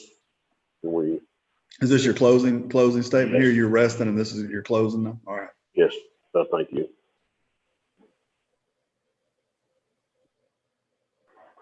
This was, like I said, this all came from a separate investigation. Dr. Fain just happened to see this invoice and talk to the pharmacy people. They have not been very forthcoming. This wholesaler's not been very forthcoming from the start. Has denied shipping into Arkansas when they did. When it's obvious that they made one shipment. I mean, we have the product, we have the invoice. We would just ask to find them. It is one shipment. With that being said, the max would be $1,000 fine. We are asking for $1,000 fine that would be a disciplinary matters. Said they have since become licensed with us, and I believe that just from a legal standpoint, I mean, this was prior to them being licensed. I think a revocation of their license for something that happened before they were licensed might seem a bit over the edge since they actually weren't licensed then. So we're just asking for $1,000 fine and to make it disciplinary so it is reportable. Thank you. All right, board, do y'all have enough to go off the record and deliberate, or do you need anything more from Mr. Daniel? All right. I've got 2 hands up, Dr. Jolly and then Dr. Mack. Can I go back and ask Mr. Daniel a question, please? We're still on the record. Yes, sir. Yes, sir. That's what we're doing. Y'all just shore up any information that y'all need before you go off the record. Okay, thank you. So Exhibit 5, it looks like there were other products shipped as well, or am I looking at that wrong? I see the Cincy teeth, but I also see a packing slip or an invoice with lidocaine, erythromycin, linezolid, clarithromycin. Oh, if I could answer that. Please go ahead. Those are the products that were added to a toothpaste base. So they had those different antibiotics added in with the toothpaste base. So this all ended up into one product. Okay. Several different types of one product, yes. Yeah. Okay, yeah. Thank you. And so Dr. this Mack, go ahead. They don't compound the Cincy teeth. They're just, it's manufactured by someone else. They just shipped it. Is that correct? We were unable to determine that because they told us a third party compounded it, but they couldn't remember who it was and they'd get back to me, and then they never got back to me. So we still don't know. That was the local pharmacy that didn't get back with you? No, that was Robert Gaffney, because the pharmacy told me they did not compound it. And Robert Gaffney said that this was just a wholesale business, that they didn't compound. They got it from another pharmacy, but he couldn't remember which pharmacy it was. So my question is, why didn't they even show up today for their hearing? I mean, I have spoken with him before, and this was set, and it was moved due to some health reasons that he had, but that was months and months ago. It was set for an informal previously that they did not appear for, so that's why it was set today. But they have received notice. They have received notice, and they're very aware that this is pending, because I have actually spoken to him previously. So yeah, I don't know why they're not here today. So does Dr. Fain, do you just feel like they shipped one, they're not owning up to it? Somebody made some kind of mistake there, but he won't even admit that they did it, and we see it, so we know they did. But it was one product one time. Is that what we're looking at? It was one shipment, but the shipment was like 30 different tubes of Silvextro in a Cincy teeth. So, and 30 different tubes of Maxitag with the toothpaste. So, I mean, it was a large quantity. It was a couple of totes. So the pharmacy was able to dispense 30 prescriptions, would you say, or? They could have, yes. I mean, they didn't, because after my inspection, they had only dispensed a few at the point of my inspection. And so they sent it back. What they had not dispensed, they sent back to CM Pharmaceutical. Okay. But yes, that's 30 different tubes of one product, with a total of what? 100, 200, almost 300 different tubes of toothpaste. Yeah, like I said, and this was, had he just come clean and said, yeah, Right. I'm sorry, we probably would have, we shipped one, didn't, whatever. And then got licensed immediately, kind of like he did, it probably would have been a non-disciplinary consent agreement for just, whatever the fine would have been. But this is, like I said, it's just been very hard to get information out of him. And it's just been, from the start, he's denied any shipping. And granted, it was one shipment, but it was a big shipment. Mm-hmm. Right. And it was a compounded product which should never have been resold. True, yeah. Mm-hmm. Well, it seems like if they just made an error, they could have found out that, hey, we put AR on it instead of AK for Alaska or whatever, and that we made a error. But just saying you didn't ship it when it's sitting there and we know it got shipped from them and not showing up is pretty irritating. Yeah, and that's kind of why we're asking for a disciplinary action. Honestly, I mean, you can look at the shipment how you want to. I mean, I would say it's one shipment, so the fine's $1,000. But to me, the main issue is a disciplinary action is supportable so that other states are aware of what's going on, so they can look in to see if this issue is happening in those other states. I mean, if the board, I mean, I said, you know, that this happened prior to licensing, but I mean, they're not here today. If the board wants to make that decision that they don't need to have a license anymore, I mean, that's always a decision the board can make. But the actual shipment and the actual what prompted the further investigation actually started prior to them being licensed. But he lied to me after they were licensed. That is true. Dr. Kraus? I'm sorry, I'm a little confused on the day. When the wholesaler. Go ahead, Luke. I'm sorry. She's just saying the wholesaler. When she said they, she was referring to the wholesaler, and Robert Gaffney is the owner, and he's the person that I have spoken with and that Dr. Payne has spoken with.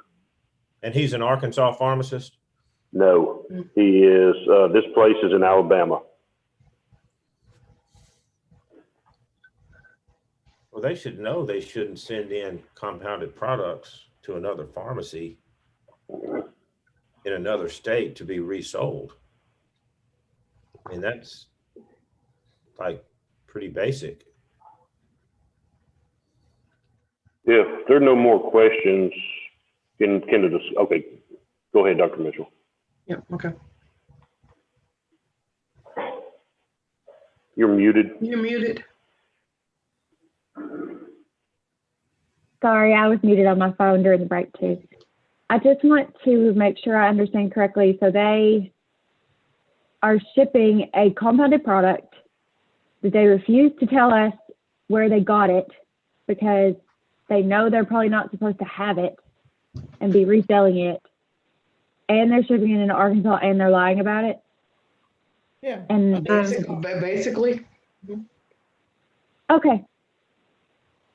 That would seem to be at least 4 or 5 counts because, I mean, couldn't the compounded products be deemed both adulterated and misbranded? I mean, that's up to, that's a decision that y'all can make. So if we had a count of adulteration, a count of misbranding, count of shipping and not being a licensed wholesaler, and then the fact that they tried to lie about it, I mean, those are at least 4 different things. Can we go off the record for discussion, please, if there's no further questions?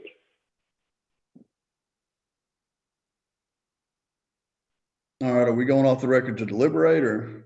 Yeah, that's what I meant. Yeah, for their deliberations, if there's no further questions. Okay. Yeah.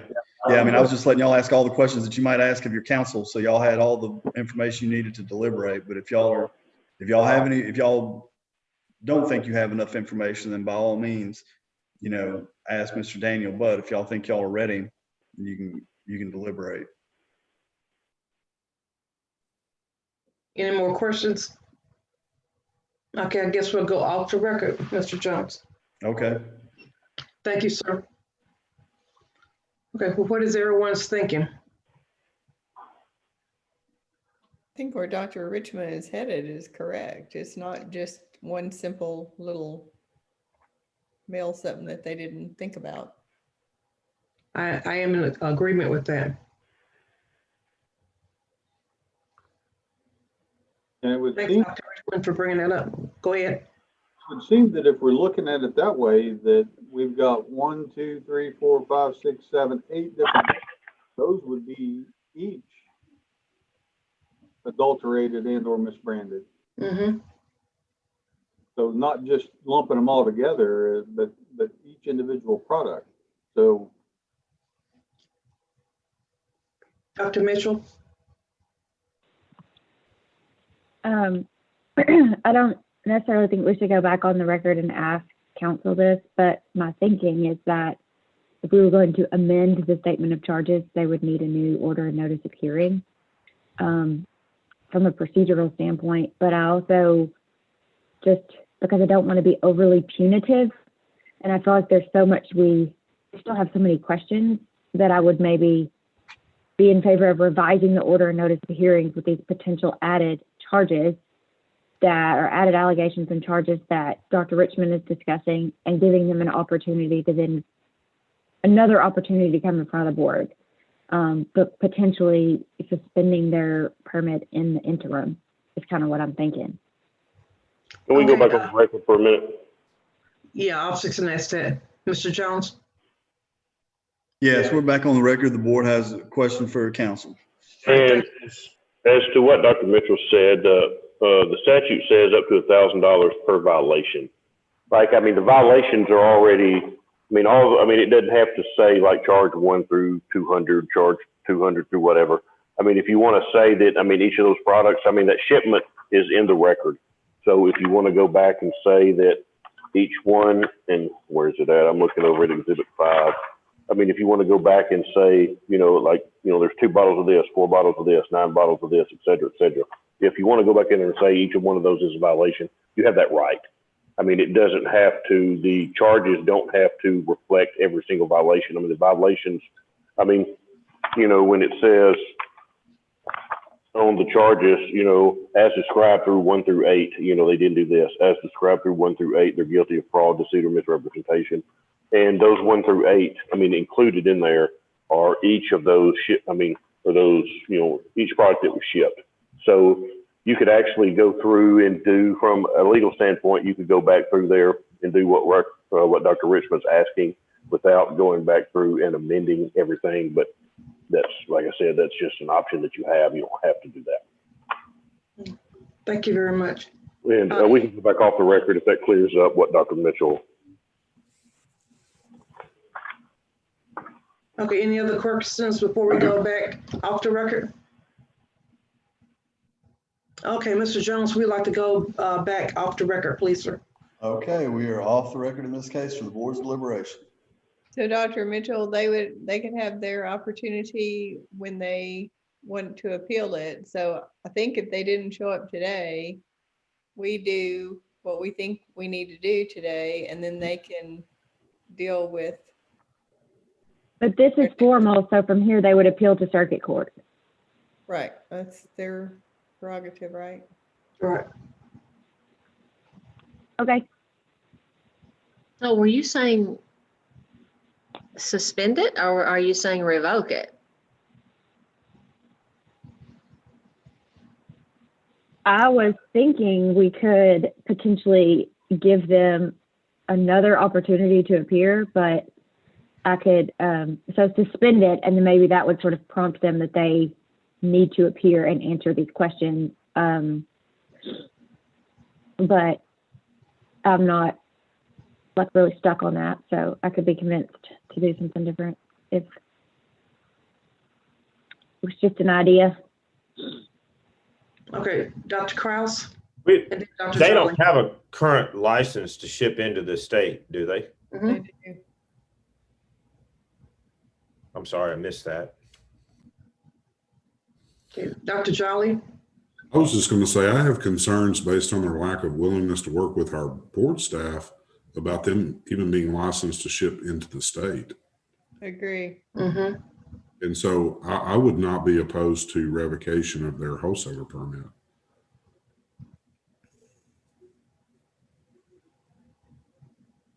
Same.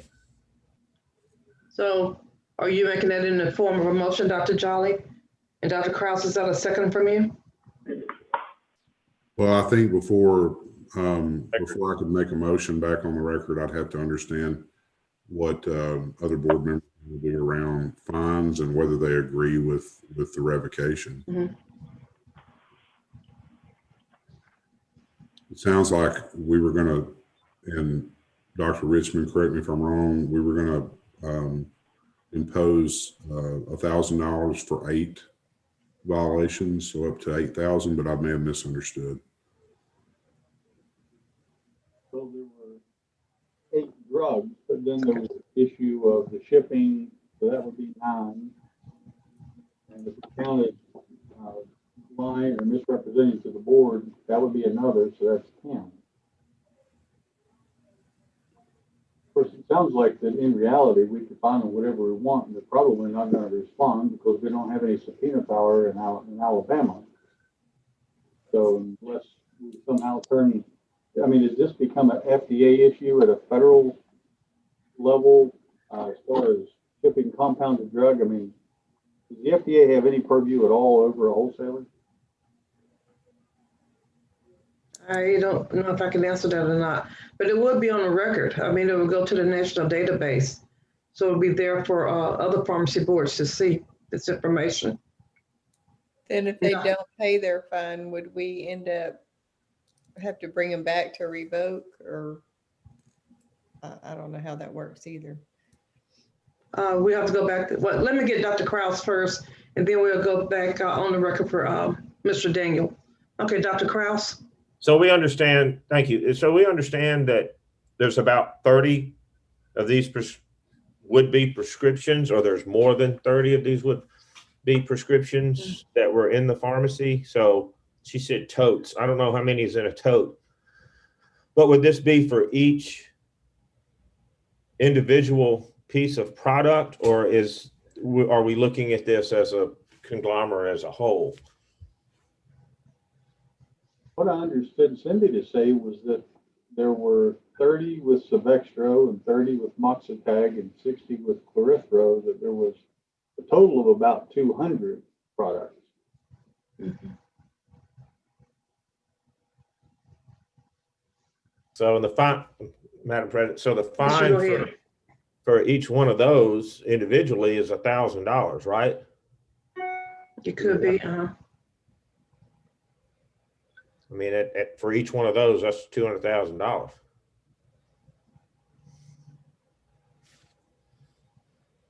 Okay, any other questions before I ask to go back on the record? I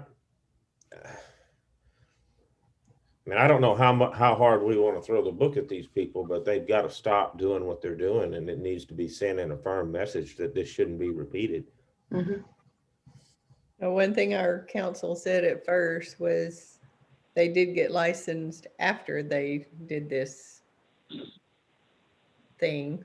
I will say I have significantly more concerns about the fact that they're shipping products they have no business shipping and refusing to talk about it, which tells me they know they probably shouldn't be doing it. I have a lot more concerns about that from the standpoint of, concern for patient safety than I do that they didn't realize they didn't have a license here and made one shipment before they applied. Yeah, and I'm more worried about all that stuff than how many items. It's like, I don't know how to quantify it. Yeah. Dr. Richmond, did you want to go ahead? I'm sorry. Are we aware that they are still doing business with anyone in the state of Arkansas? I don't think we know, but we have to go back on the record to get that information. Dr. Richmond, did you have another comment? I was just going to comment that if we're going the way that Lynn was looking at this, it looks like there's 301 units of product. Okay, that's a lot of product. Okay, we're going to go back on the record so that we can consult with our attorney, Mr. Daniel, if that's okay, Mr. Jones. Okay, the board's back on the record in the matter of CM Pharmaceuticals. I have a question for counsel. Okay, who has a question for Mr. Daniel? Or can he clarify some of the things we were talking about? Okay, Dr. Kraus. Yeah. Counselor G, can you give us some ideas of any precedent in cases like this? We've had a few that were shipping into the state, and it's kind of depended on, I know there was one before my time that they made a lot of shipments and shipped a lot of product and then just didn't seem to care that they weren't licensed.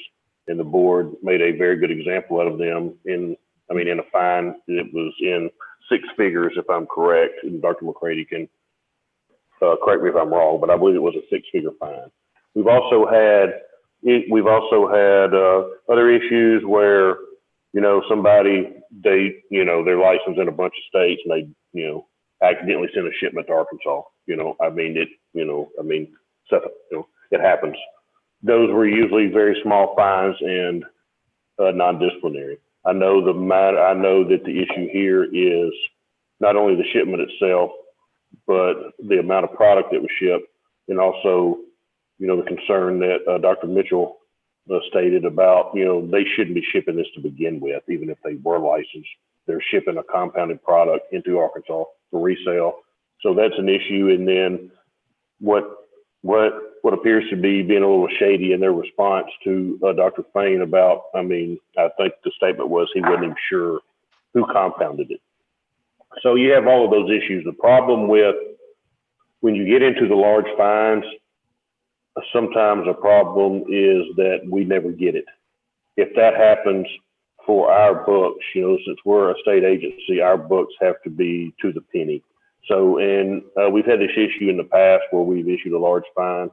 The company either just closed down and the owners just said, forget it, whatever.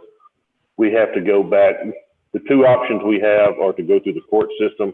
And so we would have to open up a case in our Little Rock Circuit Court, try to get them served, et cetera, et cetera. What we've done in the past is those where we've just said, we're not going to try to get the fine. And we've just kind of, it's just a simple letter that pretty much we write to the auditor. So those are the issues. So anyway, those are the two issues you have if you issue a large fine and something like that, and we're not able to collect it, or they just don't want to pay it. So we have that issue that comes up.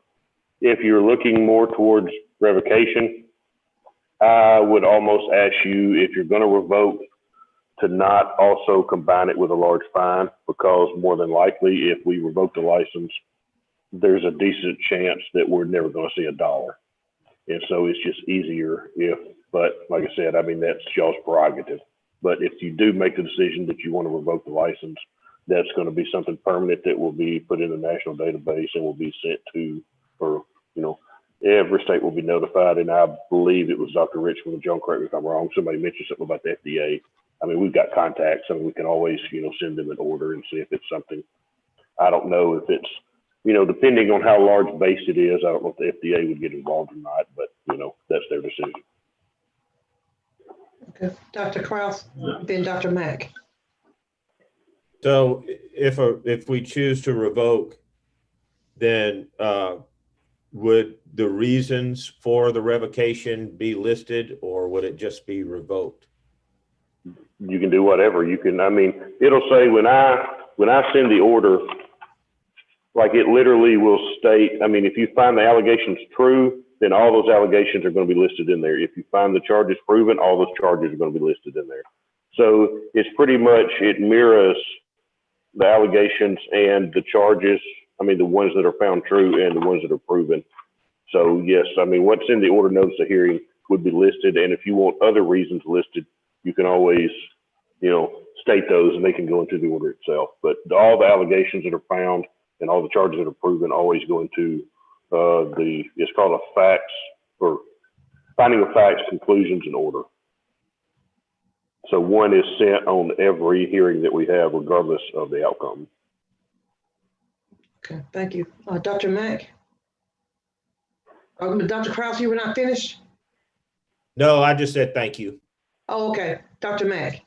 Did the local pharmacy admit they made that large of an order? Cindy, do you want to? Yes, they admitted to receiving that. They shared some of it with another pharmacy that was also licensed with us in Mississippi. That case has already come before the board and been finalized. Can we know maybe how that one, was it the same issue? It had some other compounding issues as well. Okay. And so this was just a part of why they came before the board.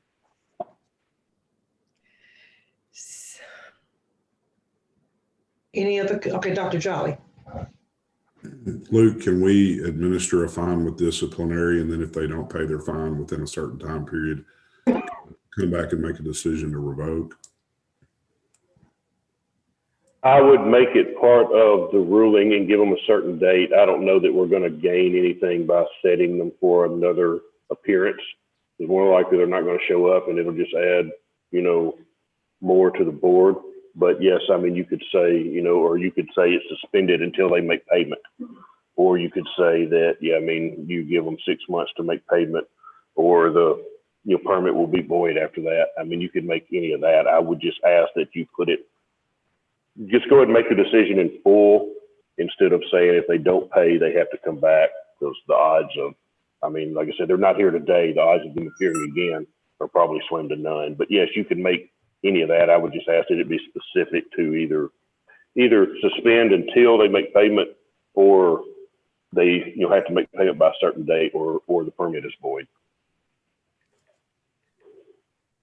Okay, thank you. Okay, any more comments before we go back off the record?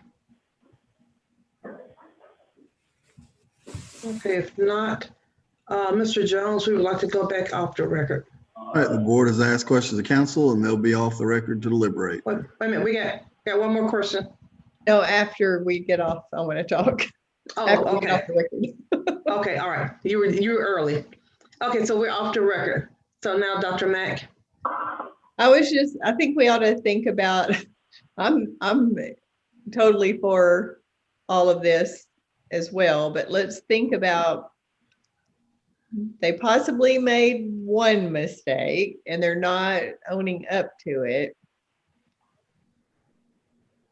Had they come in, I'm sure we would have only given them a fine and wouldn't have revoked their license. So I don't like it at all when people don't show up.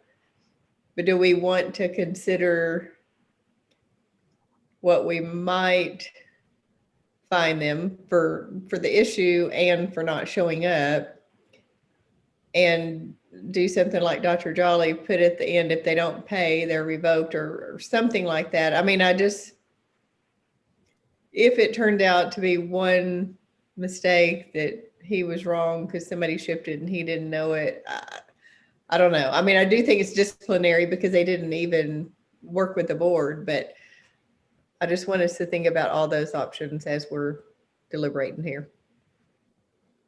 Thank you. Any other comments? So go ahead, Dr. Jolly. Well, I think we have a few different options. We can administer a reasonable fine and then suspend until fine paid. We can just do the fine, or we can revoke.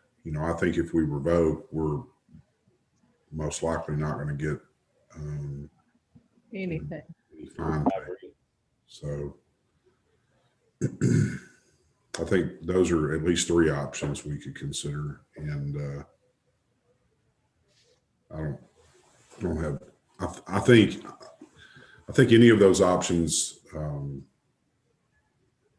I guess I would be more in favor of coming up with a reasonable fine at this point.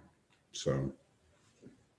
Okay. Reasonable. Dr. Krause? Oh, okay. Opportunity to revoke if they don't pay. Yeah. I just say revoke it and be done with it. And if they ever choose to do business here again, we can discuss things further as far as if you want to get back in, this is what you'd have to pay. But I don't think they're going to pay it if we revoke them.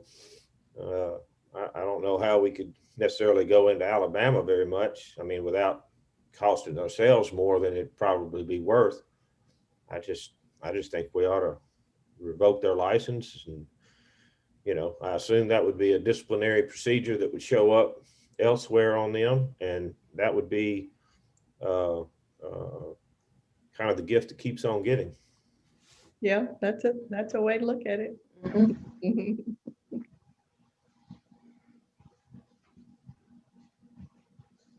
Ms. Rader, what are your comments? Well, you're muted also.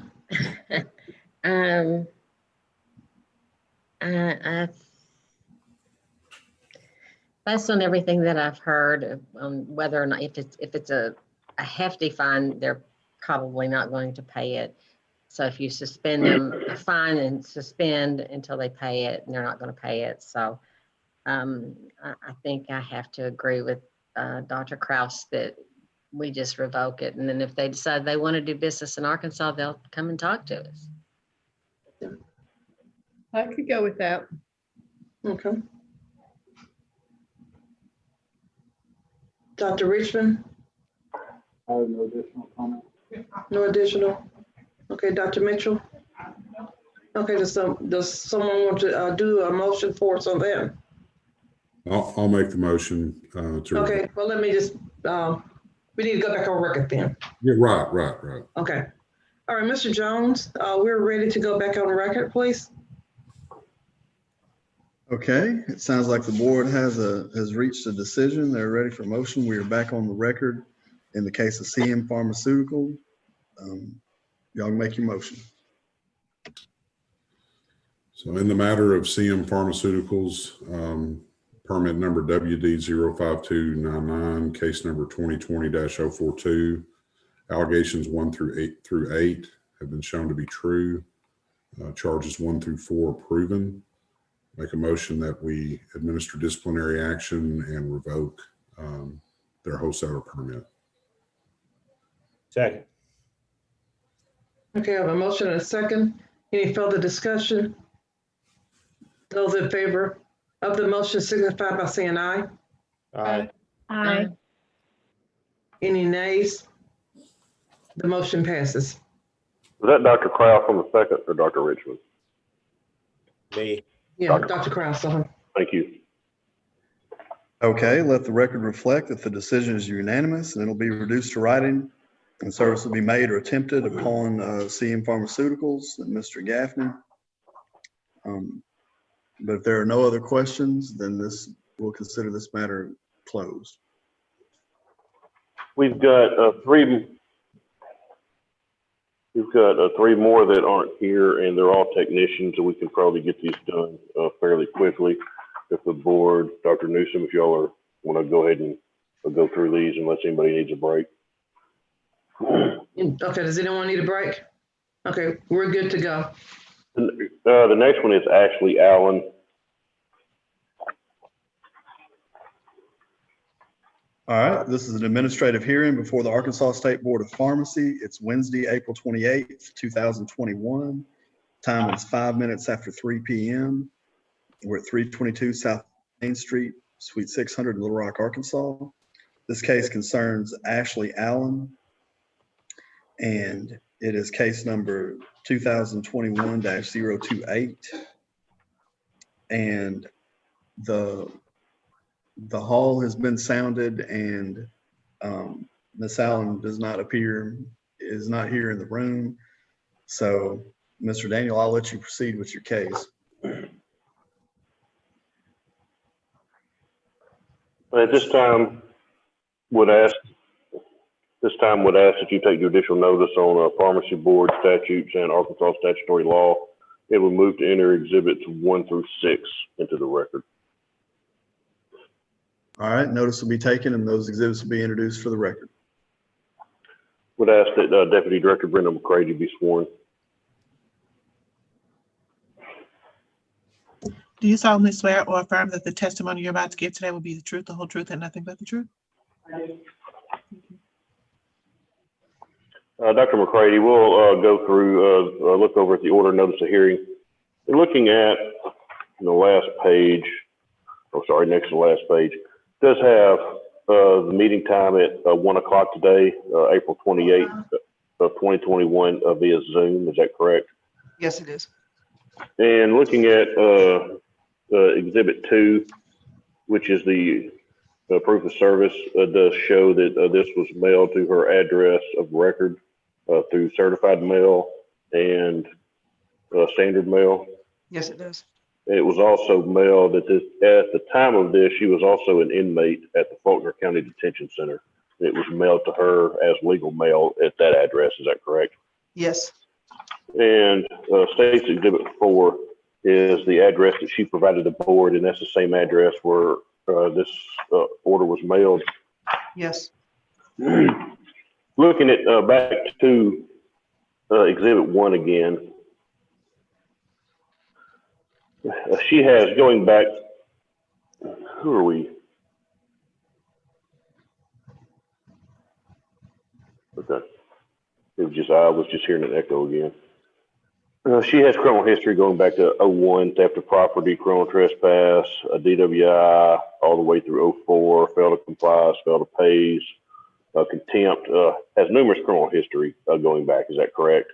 Yes, she does. She's actually applied for a technician license in 15 and 17, and that was denied. She didn't disclose any of her criminal history on either one of those applications. And she actually appeared before the informal committee or appeared before the board on June of 2018, and they granted her license at that time, correct? Or the board did? Yes, they did. In December of 2020, she was arrested for felony theft by receiving, and actually, as of the time of this order, was still incarcerated. Is that correct? That's correct. She was also arrested in January twice for a felony failure to appear on a felony possession of drug paraphernalia and a domestic battery charge, correct? That's correct. And her license was suspended via an emergency hearing due to all of these allegations on February of this year, and then it was set for today. Yes. I have nothing further of this witness and would just ask at this time that the board revoke her license. She has a felony drug charge, she has a felony theft charge, and like I said, as of a few weeks ago, was still incarcerated. We would just ask that her license be revoked. All right, board, do you have any questions of Dr. McCready about this case? Okay, seeing none, and Ms. Daniel, it sounds like you made your closing argument there.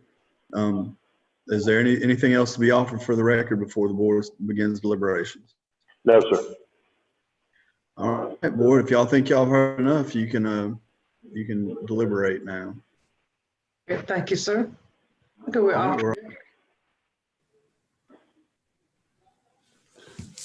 I think we can go back on and make a motion to revoke.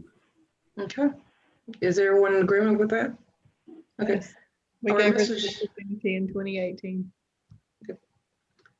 Mr. Jones would like to go back on the record, please, sir.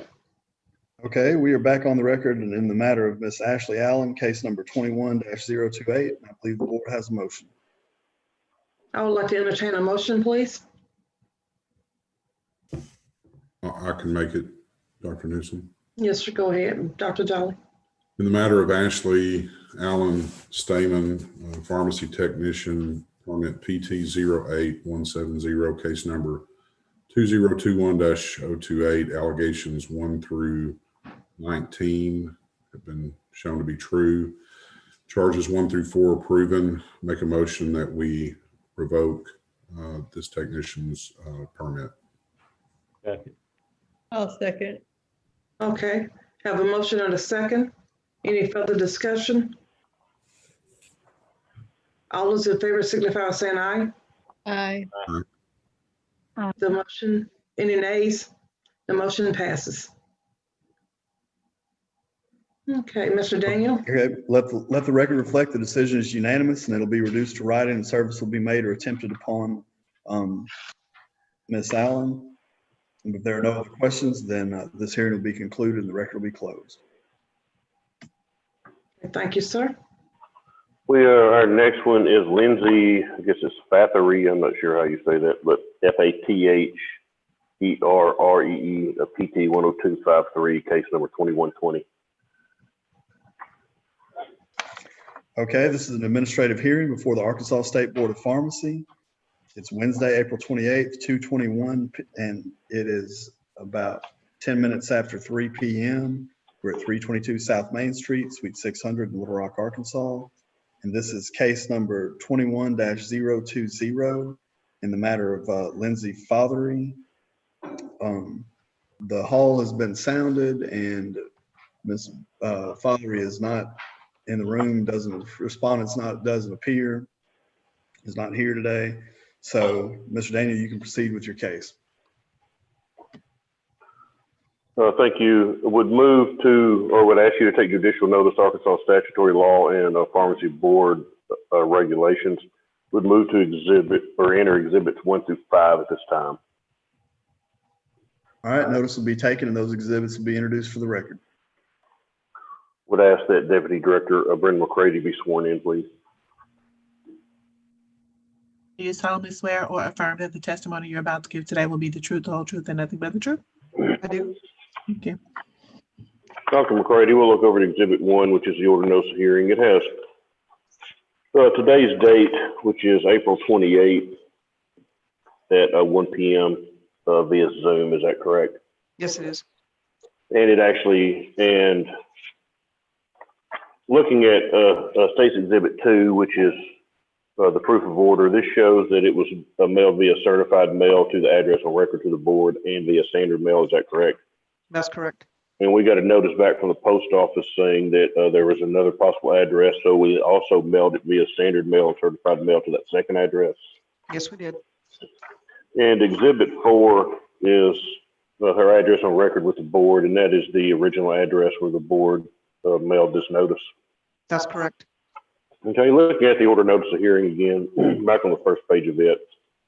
On November 20th of 2020, she was arrested for possession of a controlled substance. Is that correct?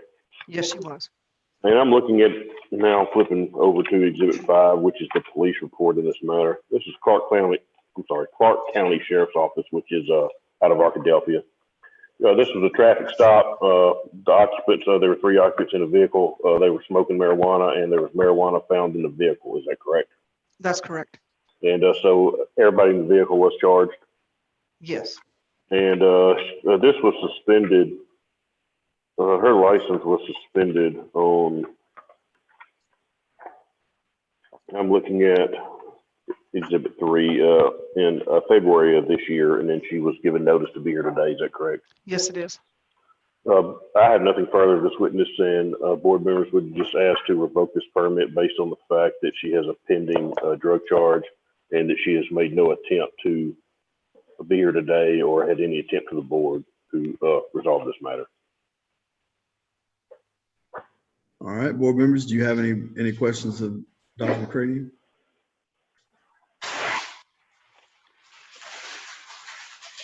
All right, seeing none, and Mr. Daniels made his closing argument. Board, do you believe y'all have a motion at this time, or would y'all like to go off the record and deliberate? We can do a motion at this time. If Okay. someone would like to entertain a motion. I will.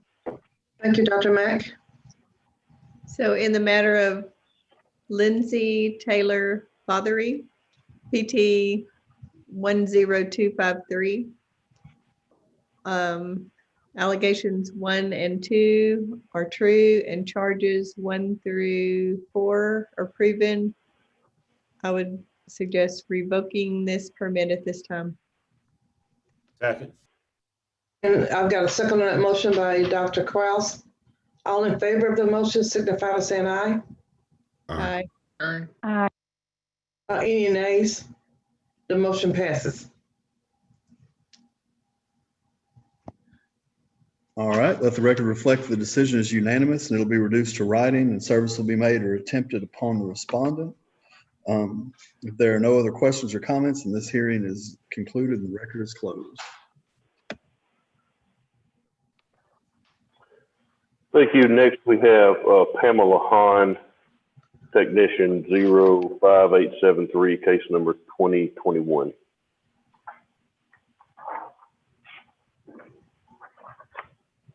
Okay, this is an administrative hearing before the Arkansas State Board of Pharmacy. It's Wednesday, April 28th, 2021. It's about 3:15 p.m. We're at 322 South Main Street, Suite 600 in Little Rock, Arkansas. This is case number 21-021 in the matter of Miss Pamela Hahn. The hall has been sounded and Miss Hahn is not here. She's, I'm guessing that service was attempted to be made, Mr. Daniel. That is correct. So, see if the respondent is not present, I'll let you go ahead and proceed with your case. Thank you. And just for the record, this is case number 2021-21 instead of 2021. Just wanted to be sure that was. At this time, we'd ask you to take judicial notice of Arkansas statutory law and board rules and regulations, and we'd move to enter exhibits 1 through 6. Notice will be taken and those exhibits will be introduced for the record. And would ask that Deputy Director Brenda McCready be sworn. Do you solemnly swear or affirm that the testimony you're about to give today will be the truth, the whole truth, and nothing but the truth? I do. Thank you. Deputy McCray, or Dr. McCready, we are looking at State's Exhibit 1, which is the order notice of hearing. It does have today's date on it, April 28th, 1 p.m. Hearing be held via Zoom. Is that correct? Yes, it does. And looking at State's Exhibit 2, this shows that this letter and order notice of hearing was mailed via certified mail and standard mail and was mailed to her address of record. Yes.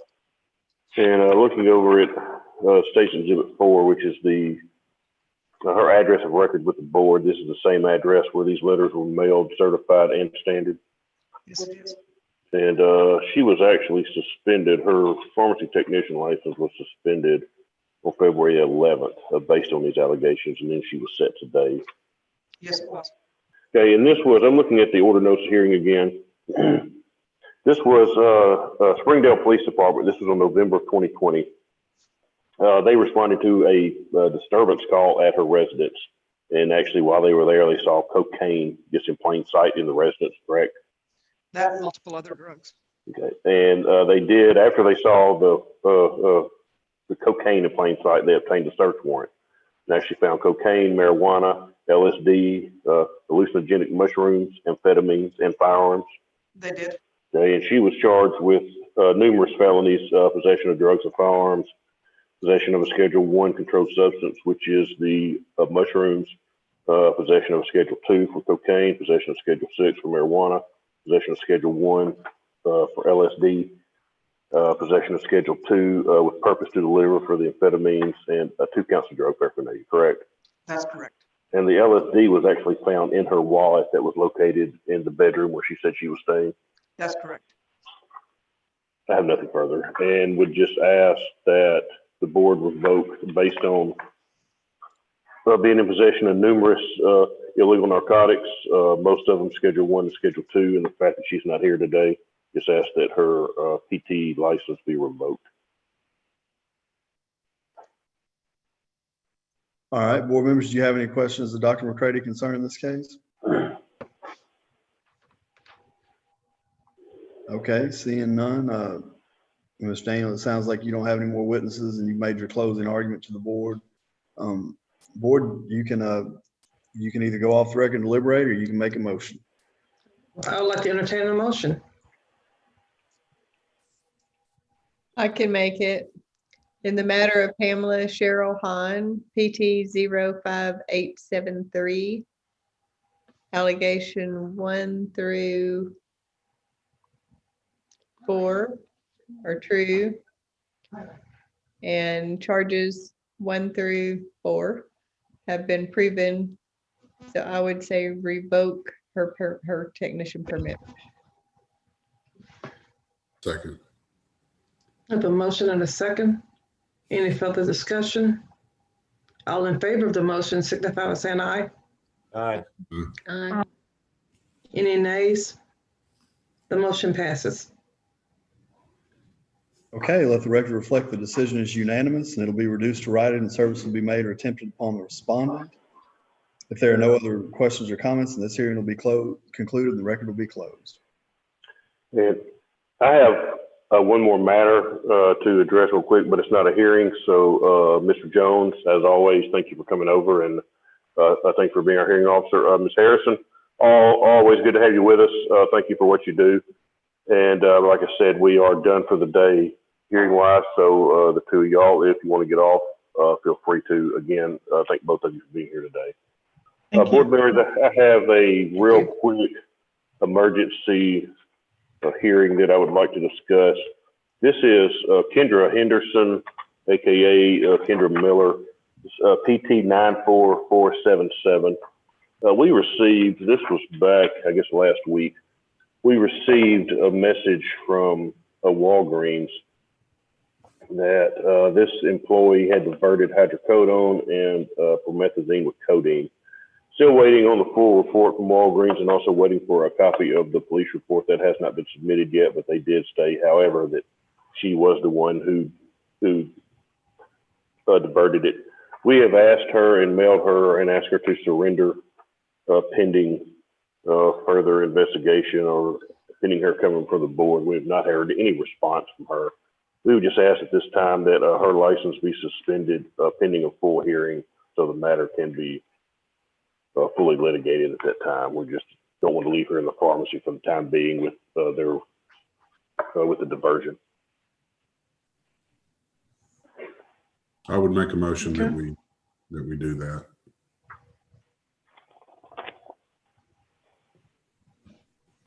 In a second? Second.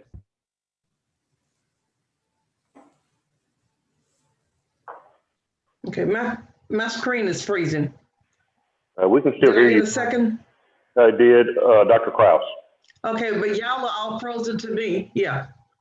So we did get the second? Yes. Dr. Kraus. You did, Barely. okay. Okay, because y'all are just intermittently freezing on me. Okay, I have a motion on the floor. Any further discussion? If not, all in favor of the motion signify by saying aye. Aye. Any nays? The motion passes. Perfect. The only other thing, let me look. You know, we are set. The next is our full board meeting in June, which we are set on the 8th and 9th. And then we have July, we have an informal set 7th and 8th. We may ask, I'll get with John and Brenda and Kevin and Cindy. We've got the matter that was set this morning that had to be moved. There are a pharmacy, an owner, a pharmacist, and there are two separate attorneys involved. So we may have to ask for a day to hear that, but I'm going to wait back. Like I said, it all had to be moved because of nothing, something that wasn't the board's fault and wasn't because of one of the respondents, but it just had to be moved. So I'm going to talk to those attorneys and we're going to try to find a day that maybe we can just hear this, because I don't know that we're going to be able to add. I know that Dr. Newsom and I believe Dr. Mack are going to be gone to some NABP functions the day after our next board meeting, so we won't be able to add a day there. So we may ask at some point in the next couple of months to have a morning or an afternoon where we can, it's just an issue that needs to be resolved. That's been moved a couple of times because of conflicts, and anytime there's, multiple attorneys and conflicts, sometimes it's just hard to get stuff set. So anyway, we're going to look at some dates and we'll get back to the board members and may just ask y'all to set a, kind of like today, just set a one day so that we can get that case resolved. It needs to be resolved sooner than later. But like I said, we have those other two dates in June and July. If y'all would just put those on your calendars, and John or Brenda, this is all I've got. If either one of you have something that needs to.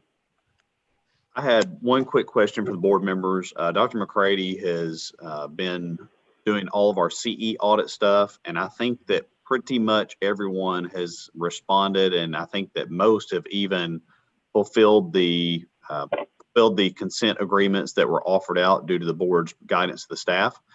We have one or maybe two people that apparently do not agree or do not want to agree with a consent agreement and are asking board staff to just basically give them an exemption or something else. I mean, we've got people saying, well, they talked to somebody at the board. They don't have any idea who or when or what, but they seem to remember that they were told they could just renew whenever late.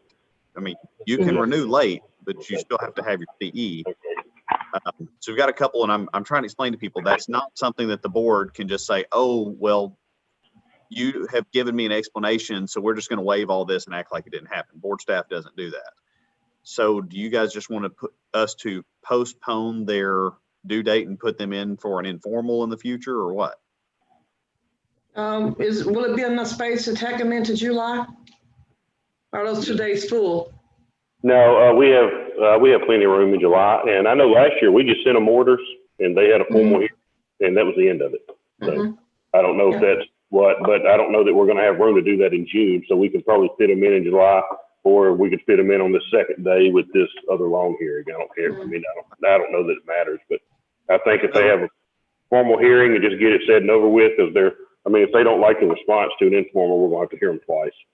Yeah. Okay. I know in the past, generally when they've had to come into a formal hearing, oftentimes the board has explained to them, you didn't get your CE if you continue down this road, you're going to have a disciplinary action against you as a consent agreement to let you get your CE.